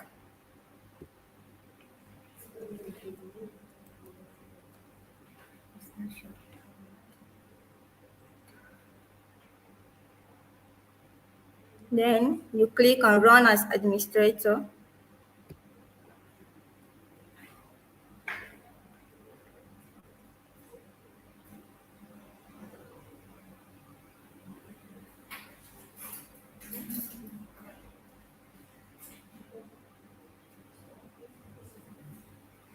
Then you go to Application and Services log. You don't click on it, you just click on the arrow beside it.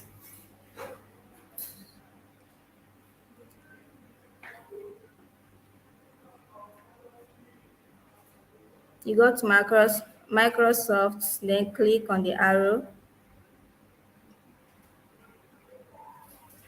Then Windows. Okay, now we'll just navigate, search for our Sysmon.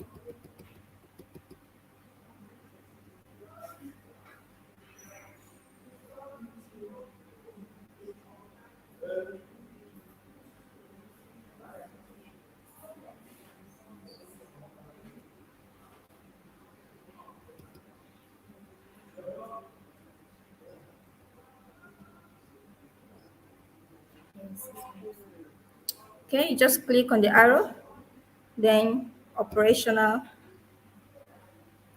Here you can see the number of events, what you've been doing on your system.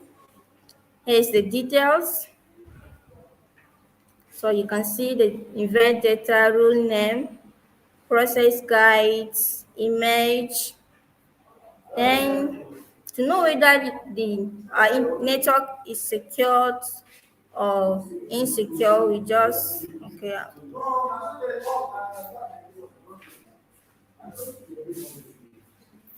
Okay, I'll go to test this website, test scrapping. We'll see whether the website is secured.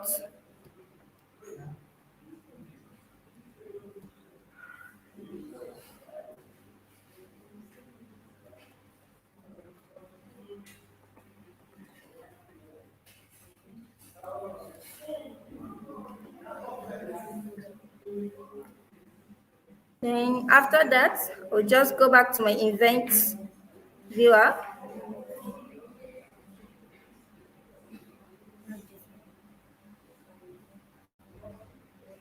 Then I'll refresh. You click on the first, that's the last event. You go to details, then scroll down to our destination IP. You can see it here. You just copy it. Then go to your browser.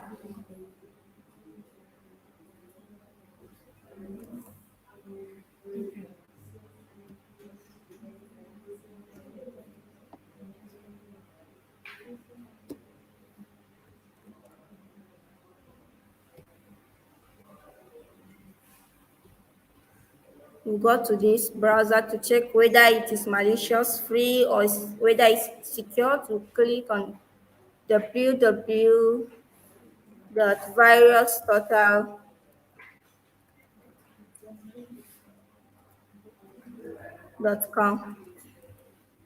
Just click. Then you go to search and then paste your IP address. Here, you just click enter. You can see for our research now, we see that there's no security vendor flagged this IP address as malicious. So you see it is 0% free, and you can see the dictation here is clean, and the malware clean, malware patrol is clean, phishing database is clean, fish tank is clean.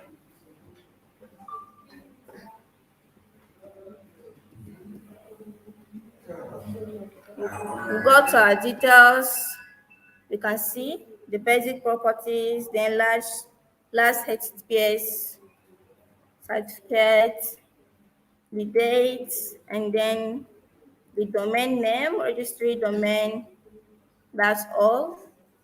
Then we'll go and search for another website to see whether it's. And let's test this.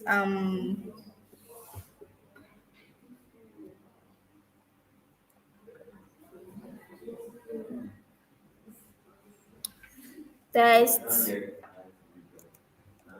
PHP .vol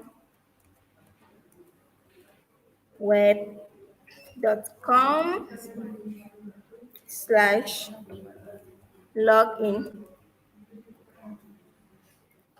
Okay, we'll go back to our event viewer. Then refresh again. You click on your last events. Go down to your destination IP. Copy. Then You go back to your browser again and repeat the same process.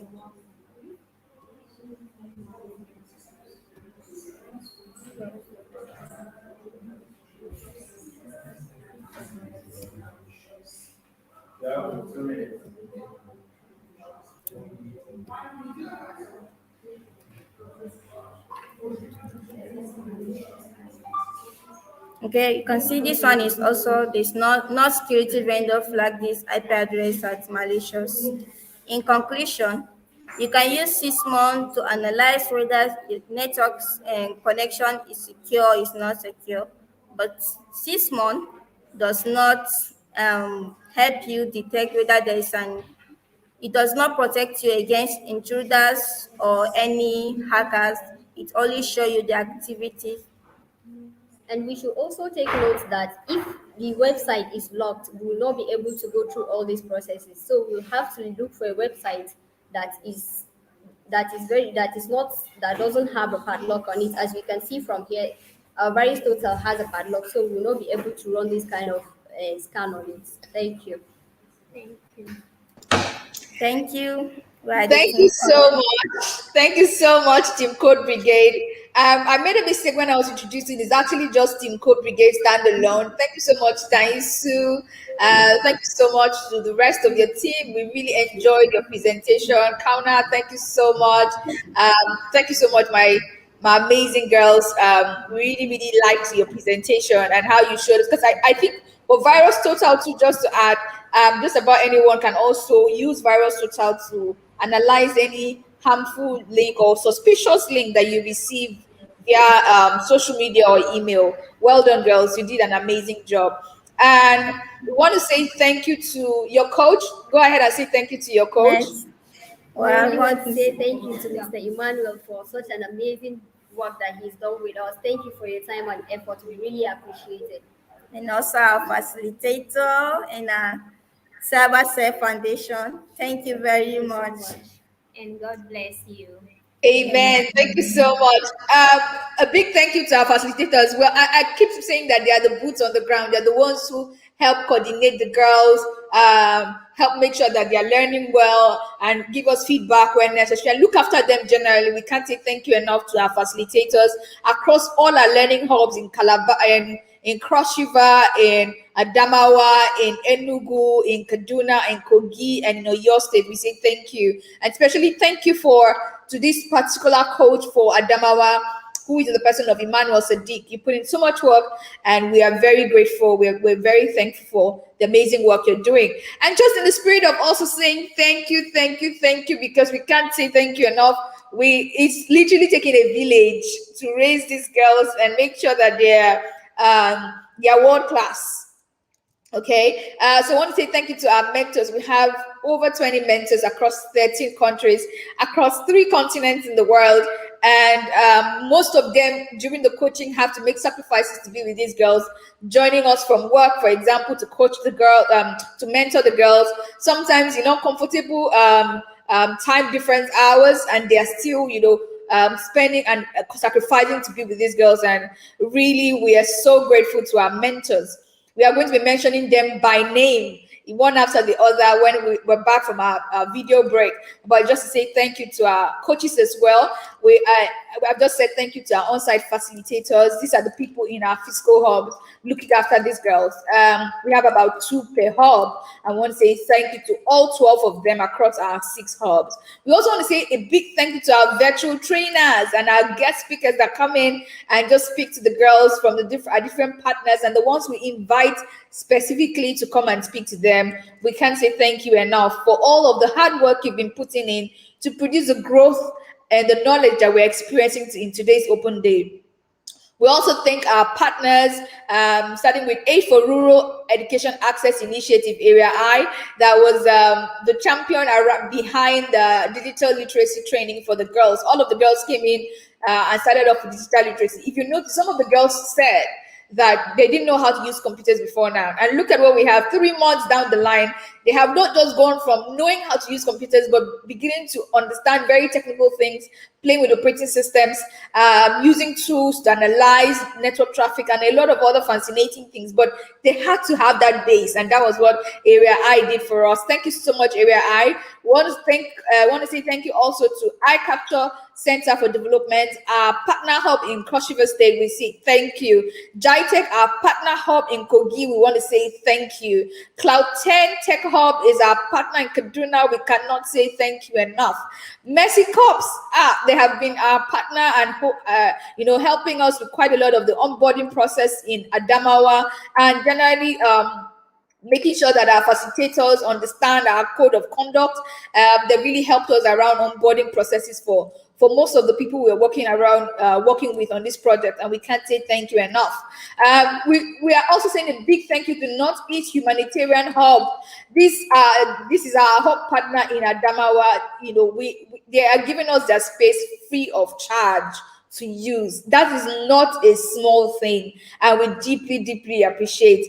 We thank Ego Foundation. The girls have been going on about soft skills.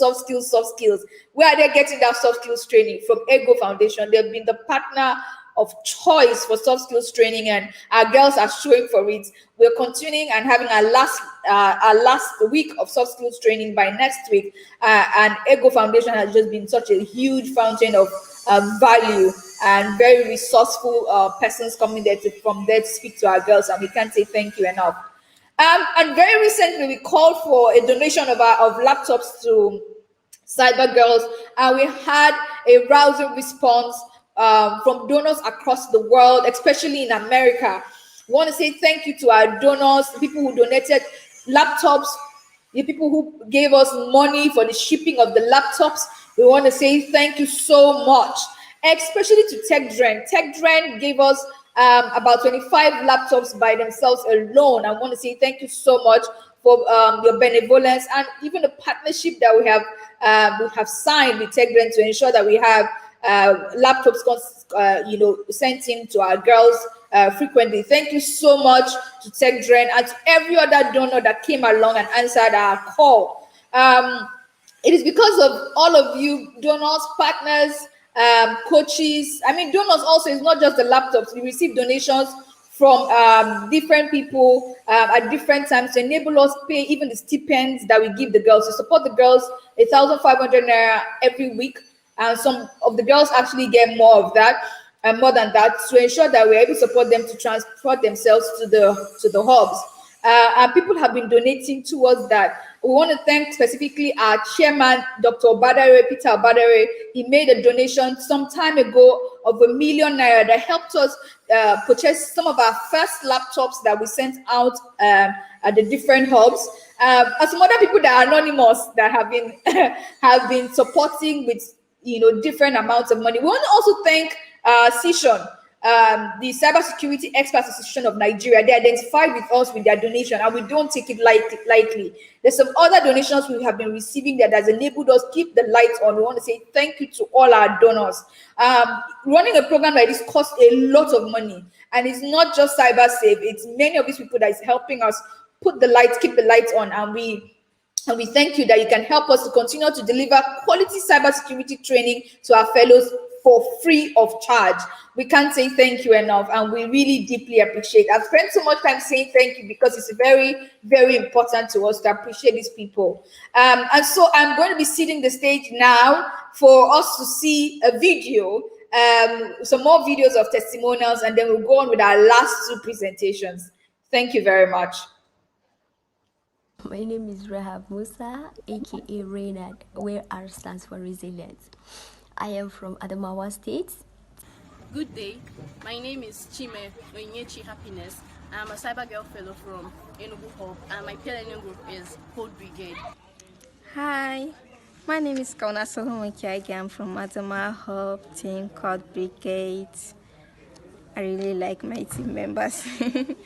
My journey so far in the fellowship, though it has not been an easy one, but it's been great and fun at the same time. To bring out the best in you, you have to be consistent and believe in yourself that you can do it no matter how hard it gets. Joining the fellowship is another step for me. I got to meet new people, learn to express myself freely, and most of all, I got to know about cybersecurity threats looming in the dark corner of the web. My coaching section at first was something I would not be able to assimilate because we're learning about Kali Linux, the application of it and its tools. So at first it was so difficult, but with encouragement from Mrs. Confident, Stavely, and other girls, we were able to bring Kali Linux down, and we get to understand that Kali Linux is a Debian based OS which is used for penetration testing. So it was something we could not bypass, but it was amazing learning. My progress with CyberSafe Foundation has been an amazing one so far. I've been catching up daily and I've been really doing great. Trust me when I say I'm not the same person who came into CyberSafe Foundation months ago. CyberSafe Foundation have really exposed me to mentorship. It has exposed me to such an amazing person, Miss Blessing Osuro, who has not only been a mentor but also a sister. There has been no solutions with her. Whenever we come up with a question or rather a challenge to her, there has always been the solution, and she always makes sure we're not left out. My coaching session with Mr. Emmanuel Sadiq has been an amazing one too.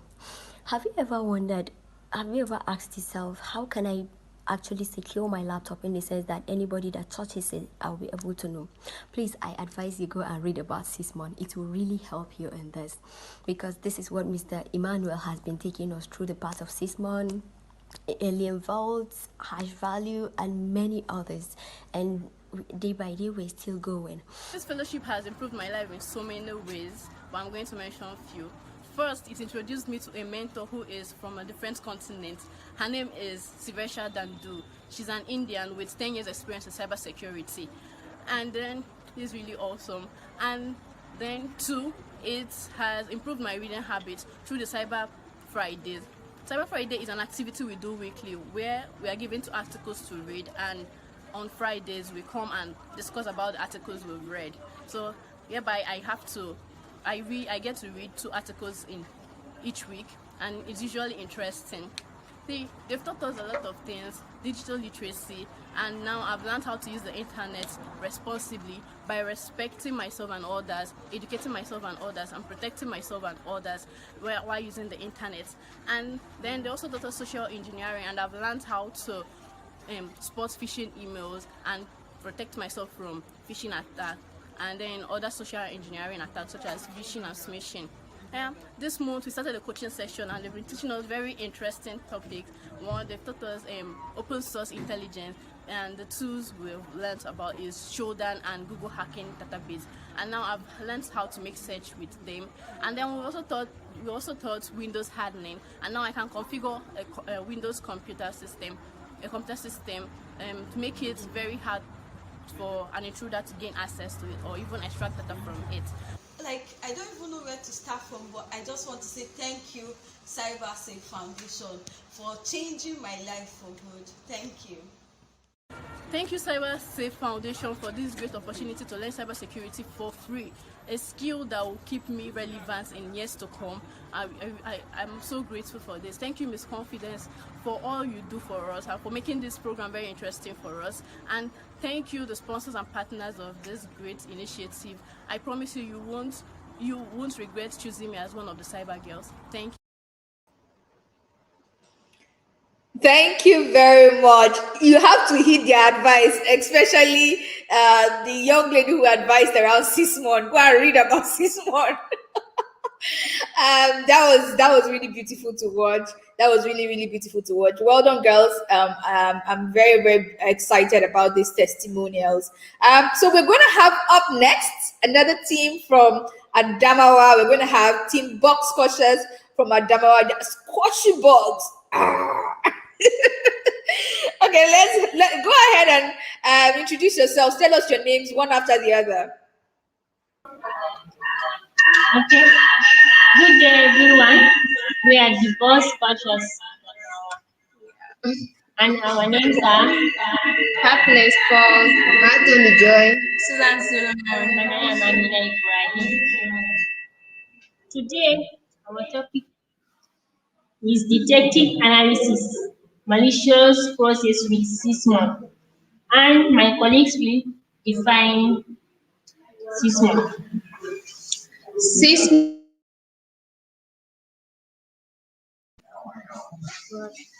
Sysmon is a substantial host-level tracing tool that helps you to monitor and detect advanced threats on your system. Sysmon helps you to Sysmon provides information about process creation, network connection, and changes to file creation time. Sysmon helps you to monitor every activities on your system. Sysmon is developed by Mark Rosinovich and Thomas Gagnon. You can get Sysmon by searching on sysinternal.com. Sysmon is very important because it helps you to it provides information more than their full more than default Windows log. Sysmon helps you to collect data you need for incident response, malware tag, and high security situation, and and your personal system. Sysmon is very important.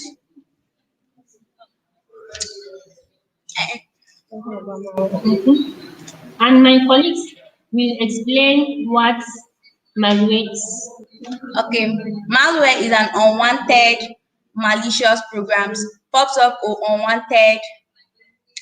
unwanted application. If you find any app that you not install it yourself, it could be a malware that is common flooding on your system itself. So, and some indications of a compromised system is slow system operation. When your system is being compromised, your system will be very low because of the malware, and whatever you are doing, it will be very slow.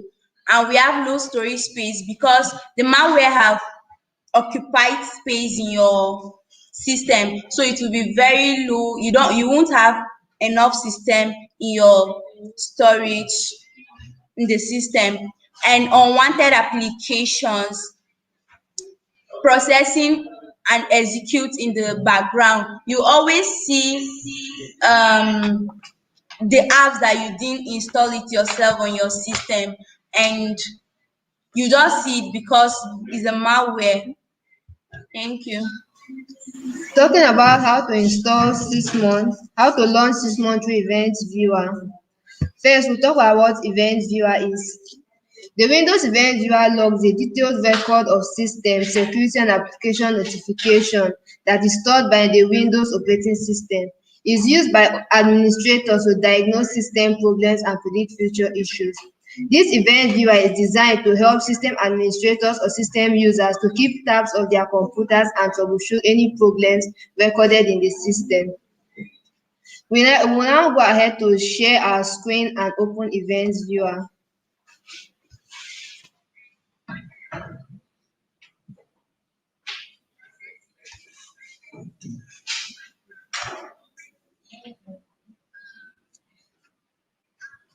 To open Events Viewer, you go to the Windows button and you type Events Viewer. You now run it as administrator so you can have access to it.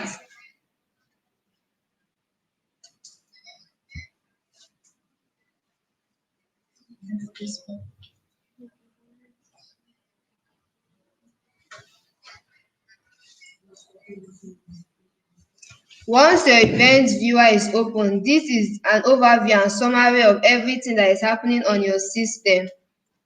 Once you open your Events Viewer, to open Sysmon on your Events Viewer, you go to Application and Services Logs on the left-hand side of the Events Viewer. The little arrow by the side of Application and Services Logs is what you click to open your Events Viewer. Then you now go to your Microsoft. You click the arrow, then you go to Windows because that is where the Sysmon is installed in Windows and is saved in Windows. So that is the only place you can find it. When you click on Windows, you will now see all the applications on your Windows. You will now search for Sysmon.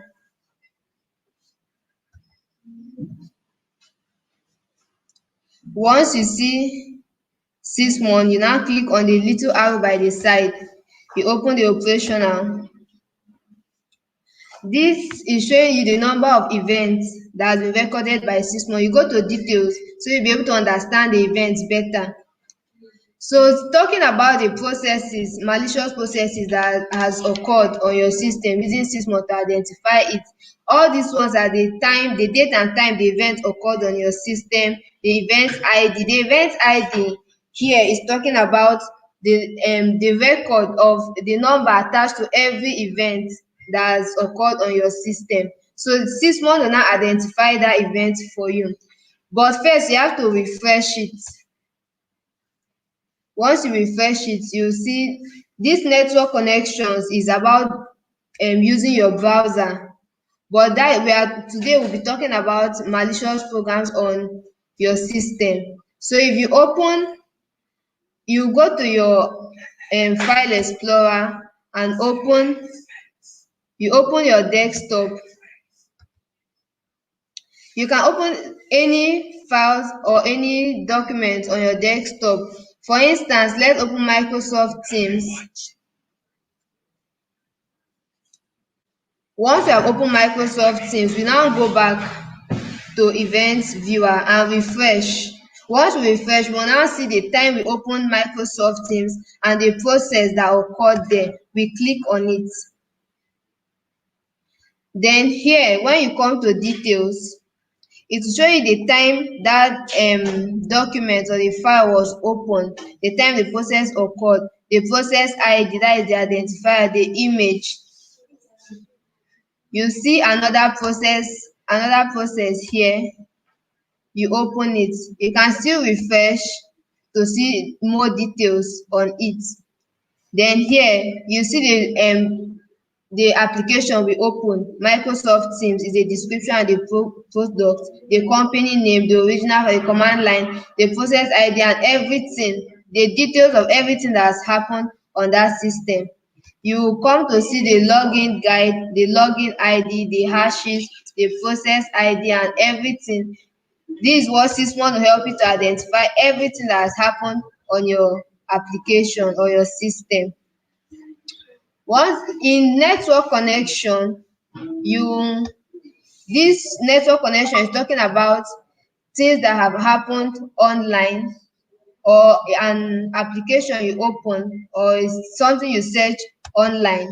It will show you the source name, the desktop that is your own, the protocol. It will show you the time, the source ID, that is the ID of your own system. Then the website you went to, it will show you the website IP, the website IP address, the website name. Then to check if this website has malware or is infected with any malicious program, you copy the IP and go to your browser.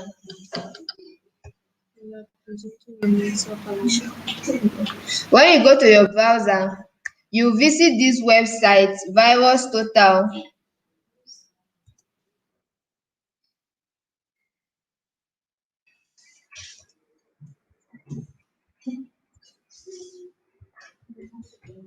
Virus Total is a website that is used to detect any malicious IP address or a malware in a system. You copy it and you see that everything is telling you is that there is no malware on the system or the website. You can go to details to see more about the website. You see the country, the continent, the network, the date, everything. It will show you that there's no malware on the system. So going back to your events viewer, you refresh it every time. Whenever you want to use your event viewer for 6 months, you want to use 6 months to detect malware, you must always refresh the system. So now, since that website we visited, it has indicated here that we visited the website and it will show us everything about it. Then when you discover that there is a malware on your system, what you have to do to remove that malware from your system is to do a full malware scan with a malware scanner like Virus Total. Virus Total is a malware scanner, Malcare, SiteLock, and Site Guiding. Then you fix your web browser and clear your cache. Then you restart your PC and you are good to go for malware. Then you will now discover that there is no more malware on your system.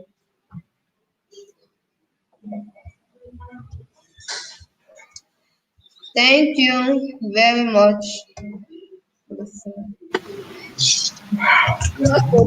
Yes. Adamawa, you did such an amazing job, and I am happy to have experienced you take me through this demo. Well done, and well done on your analysis with the IP addresses you got from Sysmon. I am super proud of you girls and all of the growth. I mean, look at you. You're doing an amazing job. Well done. Please let's give a round of applause to Team Box Coaches as they seat the stage to the last team to present. The last but definitely not the least team, which is Team Incognito Adamawa. Team Incognito Adamawa, you have the floor now. I want to start first by, I think, oh, sorry, let's bring back Team Box Coaches to be in the same, Team Box Coaches and Incognito. So who is your coach, Team Box Coaches? Our coach is Mr. Emmanuel. Oh, Mr. Emmanuel. So what do you have to say about Mr. Emmanuel? He's amazing. He's patient.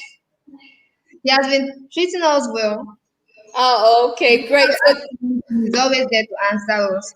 Oh, excellent. Big thank you to Mr. Emmanuel Sadiq. I want to say thank you and may God bless him. Thank you so much. Thank you so much. You want to say something? Go ahead. We also want to say thank you to CyberSafe Foundation and our mentor. Thank you very much. We love you all. You're welcome. Thank you so much. Thank you so much for those kind words, Mr. Emmanuel Sadiq. We really, really appreciate the hard work and the sacrifices and all you have done to grow these girls. We deeply appreciate. So now we have Team Incognito from Adamawa as well. So let's meet our girls here. Tell us your name first. You can unmute yourself, Incognito. Hello, everyone. Yeah, what is your name? Tell us your name. My name is Adam Chimaru. Okay. We are Incognito Adamawa. We are presenting on a topic. Okay, hold on. Just go with my flow, okay? I want you to hold on, okay? We'll just start first, okay? So I didn't quite hear your teammates' names. Can you go over telling us your name? Let them tell us their names by themselves.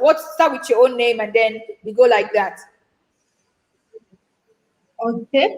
We are Team Incognito Adamawa. My name is Adel Chimarus. I can't hear everybody. I can't hear anybody else apart from Adalchi. Whenever can you speak more? Go ahead.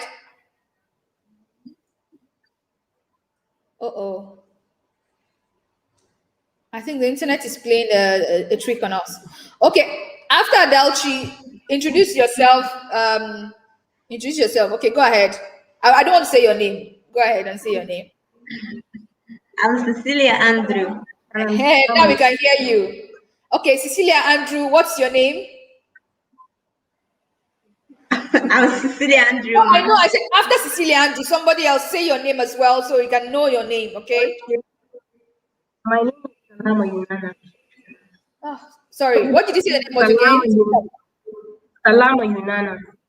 Okay, so Yunana is also presenting alongside her her teammates there as well. So I just want everyone to say their name so we can hear your name and remember it as you go on. Okay. So what are you presenting about? We are presenting on a topic, identify and analyze Windows system events using Sysmon. Okay, that's an interesting topic. So I'm expecting that you take a different angle from what your other hub mates have done. Okay, so you have Yes. the floor now. Go ahead. Okay. My team member will just brief define um, Sysmon for us. Sysmon is an event monitoring tool that monitors your information and application in your system, and it also detects malicious activity or emails on your computer system.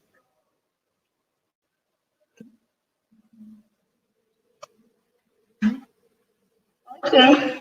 Now we are going to share our screen to show you how you can see all your activities on your system and how you can identify an email using Sysmon on your system.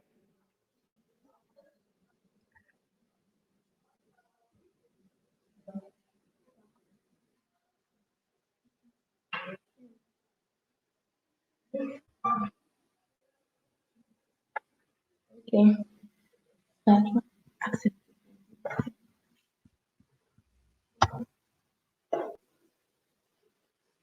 Share. Send it. Okay, now we are going to open our Sysmon. You first go to your Windows and you type R. You now run the app and you type your event viewer and press OK. You're not seeing it?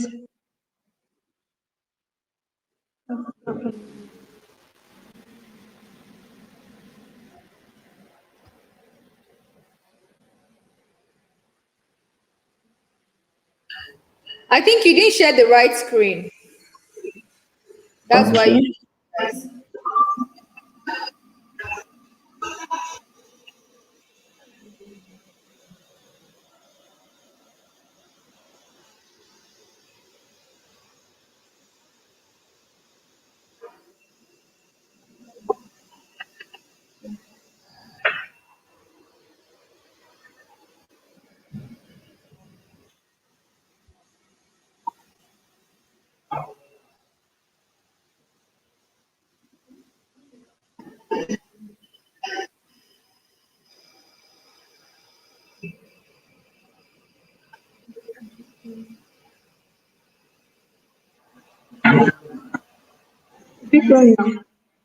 But can you see my screen now?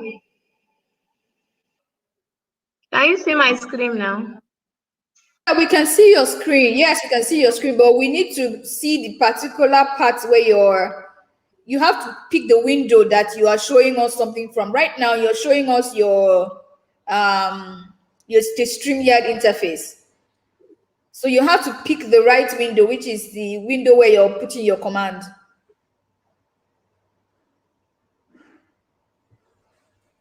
So maybe you stop sharing first and then choose the right window to share from.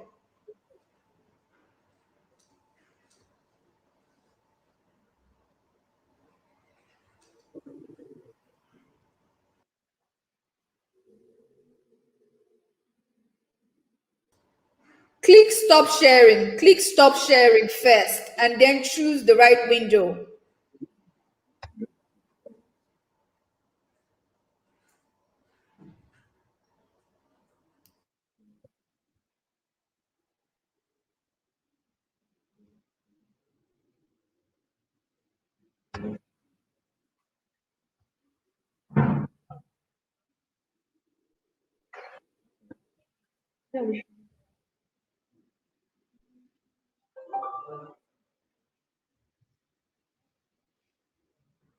Are you people seeing it? No.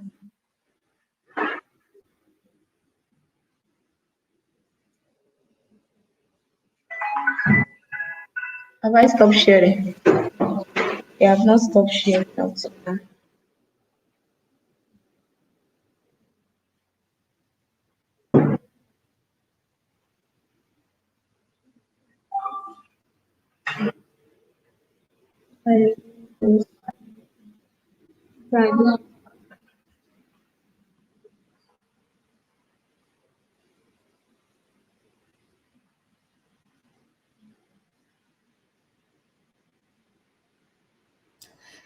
So I will just let you people off for a bit to figure out how to stop sharing and share the right screen.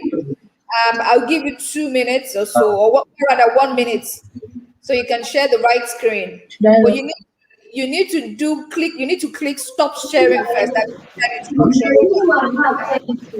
Incognito. Hello, incognito. Yes, Can ma'am. you can you click stop sharing in StreamYard first?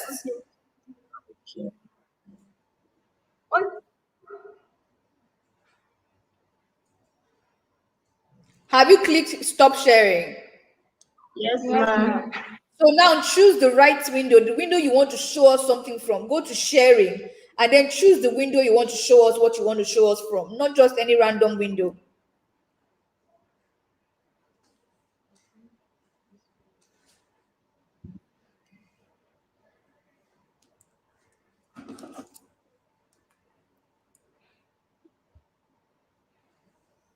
Okay, so we're going to watch a video while they figure that out.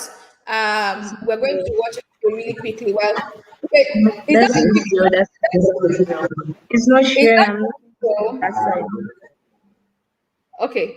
Let's watch a video, another video while they figure out how to share the screen that they're looking to demo from. Let's see a video right now.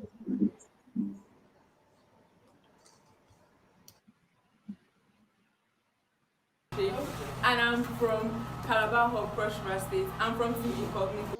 I am Amina Ibrahim from CyberGirls Adamawa Hub. I'm a member. Hi, I'm Iriri, a member of the Incognito Peer Learning Group, CyberGirls Enugu Home. My name is Blessing Oluchi Chukuma, Team Boss Squashers in. Hi, my name is Doris from Cross River State Hub. My name is Boke Aweda Ezine from Incognito Enugu Hub. My name is Abigail Johnson from Calabar Hub, Cross River State. From Enugu Hub in Intelligence. So honestly, I'm grateful for the opportunity to be a participant of the CyberGirls Fellowship 2020. Foundation for giving me the opportunity to be part of this program. I thank you, my confidant, for all the program, for all the training, for everything you have been doing for us. It has been so amazing, and it's still amazing. I'm so happy, I'm so excited. Thank you so much, ma. From the first day at the hub, we talked about computer, CyberSafe, awareness, many things. It's been so amazing. Then the soft skills, the communication part, the critical thinking, the time management, everything. The presentation part, before now, if you say presentation, everyone will just run.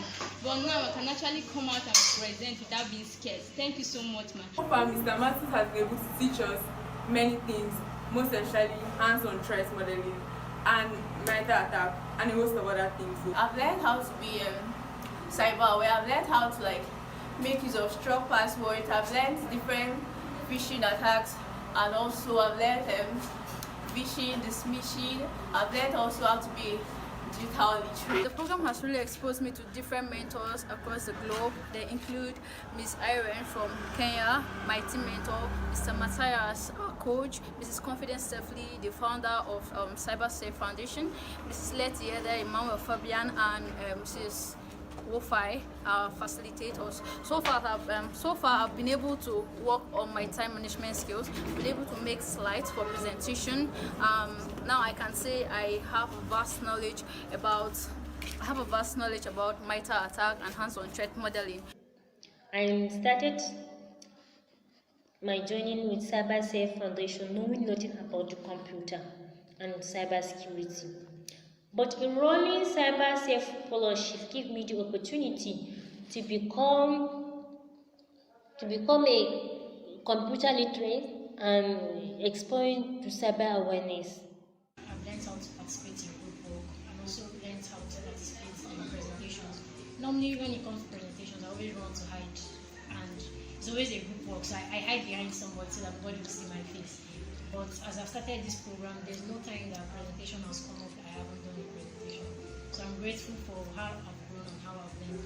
I've also learned some basic skills like critical thinking, time management, and some and some other things that I'm supposed to know that I didn't even know I was supposed to know about. Fellowship has really helped me in terms of my communication skills. I've been able to communicate and interact with my mentor, Miss Ralia, who has been putting me through my field in cybersecurity. Mama, I really want to say thank you so much.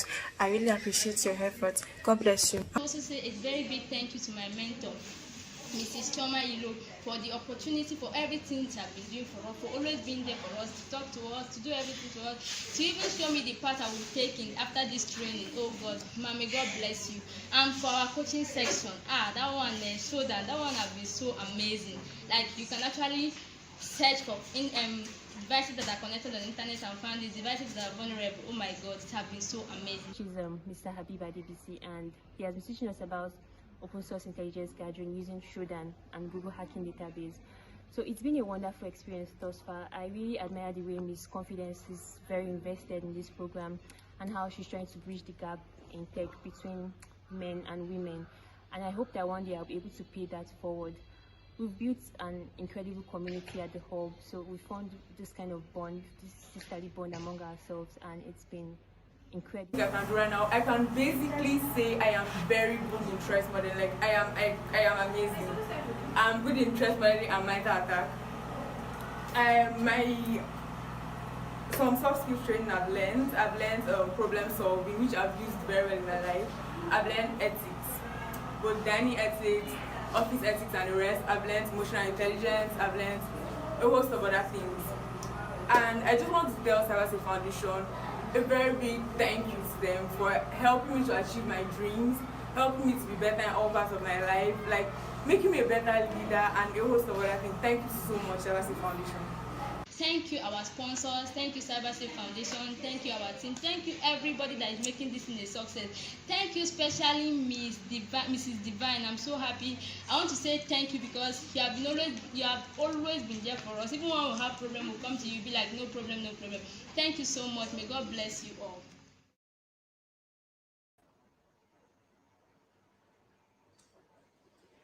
That was a nice video, and I just also want to reiterate what the girls are saying, and I want to especially thank Divine. Divine is the program's officer dedicated to CyberGirls Fellowship, and she's been doing an amazing job. Everybody can tell, and she works so hard. So I want to especially say thank you to Divine for all of the hard work, just joining the girls as well.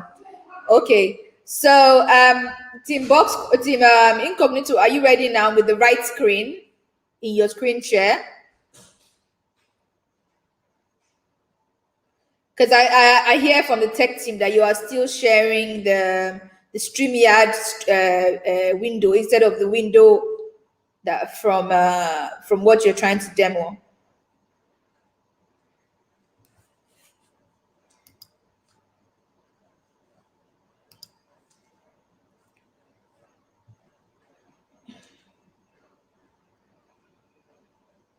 So tech, just show us what they're sharing, so they can also be in the loop to see that they're not sharing the right thing. Okay, so please put the video off, put that off. They're definitely not sharing the right thing. So we will just have a few minutes, just run through your presentation as you want to do it, because we can't see the screen you're trying to show us. You're not showing us the right. Good, now you are. Okay, so go ahead.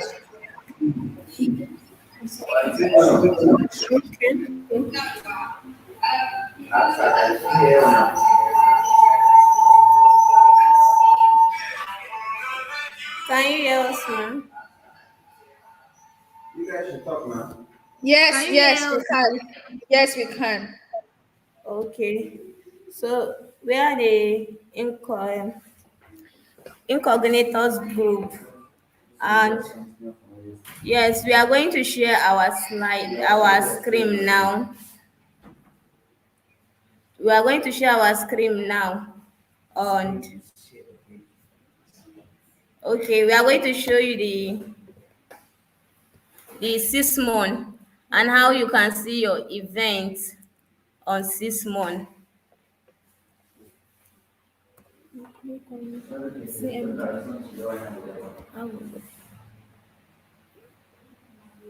How can we enter Sysmon? Okay. So,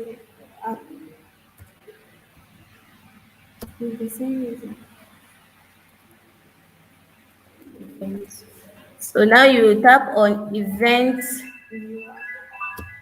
viewer. Yes, you go to your application and service log, the arrow by the side on the left hand side, you click on it and it's loading. You go to your Microsoft, then to your Windows.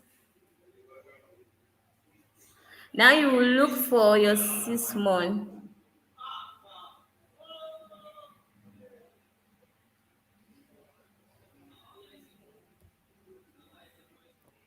Yes, you click on the arrow beside it and go to operation. So these are all the events that has been running on your systems, the informations, the network connections. So the time, the value, and the sources. So these are all the informations, and these are the generals of this this first information, which has been run on Sysmon. This is the log name, Microsoft Windows, the source, the event ID, the user system. And now we would like to show you an example using our email. So now we'll log into our email. We send an email to our email now and log to our email.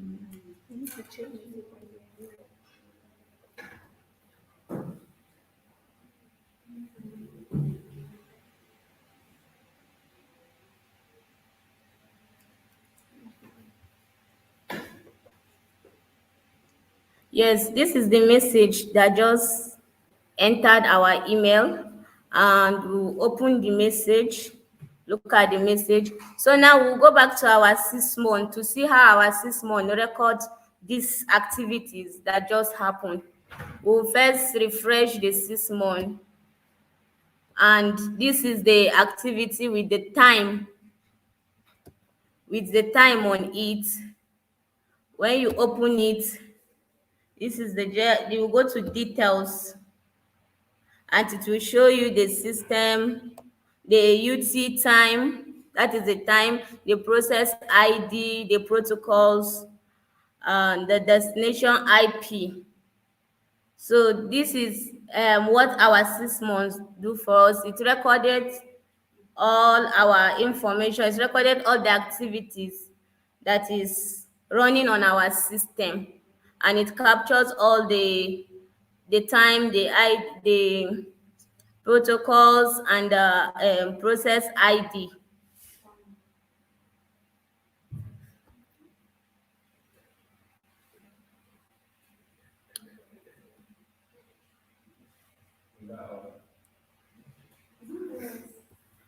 Yes, that is all we have for you. We are called the incognitors.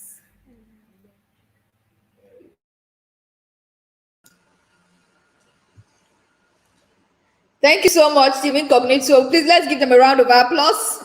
as they close this open day for us. Please give them a round of applause. All of the hubs here present, every single team, you've done amazing, and we're so proud of you all. We thank you for the hard work you've put in learning all of this, and the journey in the future will be beautiful for you. Well done. Okay, so we want to say a big thank you as well to their coach. The coach was also Mr. Sadiq Emmanuel. We thank you for all of the time you invested in these girls. I want to say thank you to our mentors, Sherifat Akinwumi, Chiko Dili Ude, Benedicta Mekoma, Irene. I also want to mention that Chiko Dili Ude also donated towards the shipping of the laptops, and I want to say a big thank you to her as well. As site mentoring, Benedicto Mekoma, thank you so much for your time. Irene Goroje, thank you so much. Tracy Malif, thank you so much for all of the great work you've been doing with the girls, and for also amplifying and calling attention to the tweets we made, the distress tweets we made around the laptops. I mean, Tracy played a very major role in amplifying our voices that ended up with all of the laptop donations we got and cash donations. Thank you so much. Thank you so much also to Damilola Andrew, Veronica Ikpa, Temilola Agbeyemi, Blessing Usoro, Jacqueline Hanson Keter. Thank you so much, Fumito Adeleye, and Kiruka Amineho.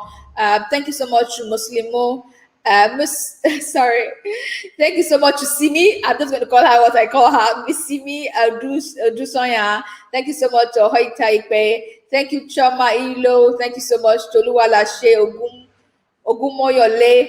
Thank you so much, Adenike Ajayi Weka. Thank you so much, Uchechi Kama. Uchechi also doubles as our program lead for Shine Your Eye, our initiatives for senior citizens. She's leading that. So thank you so much, Uchechi. Thank you so much, Simbia Sadiq.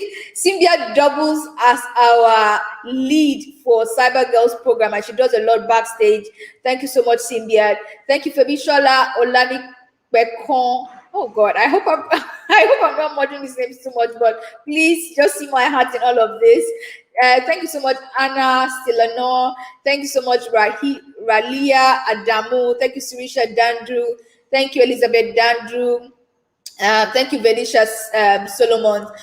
All of these ladies are mentoring our girls virtually from 13 countries across the world. So we want to say, that's what we're saying, a very big thank you. And we also say thank you to Elizabeth Colade. We deeply appreciate all of what you're doing. Elizabeth is an amazing person and generally a big champion of girls and women in tech and in cyber generally. So we say thank you so much.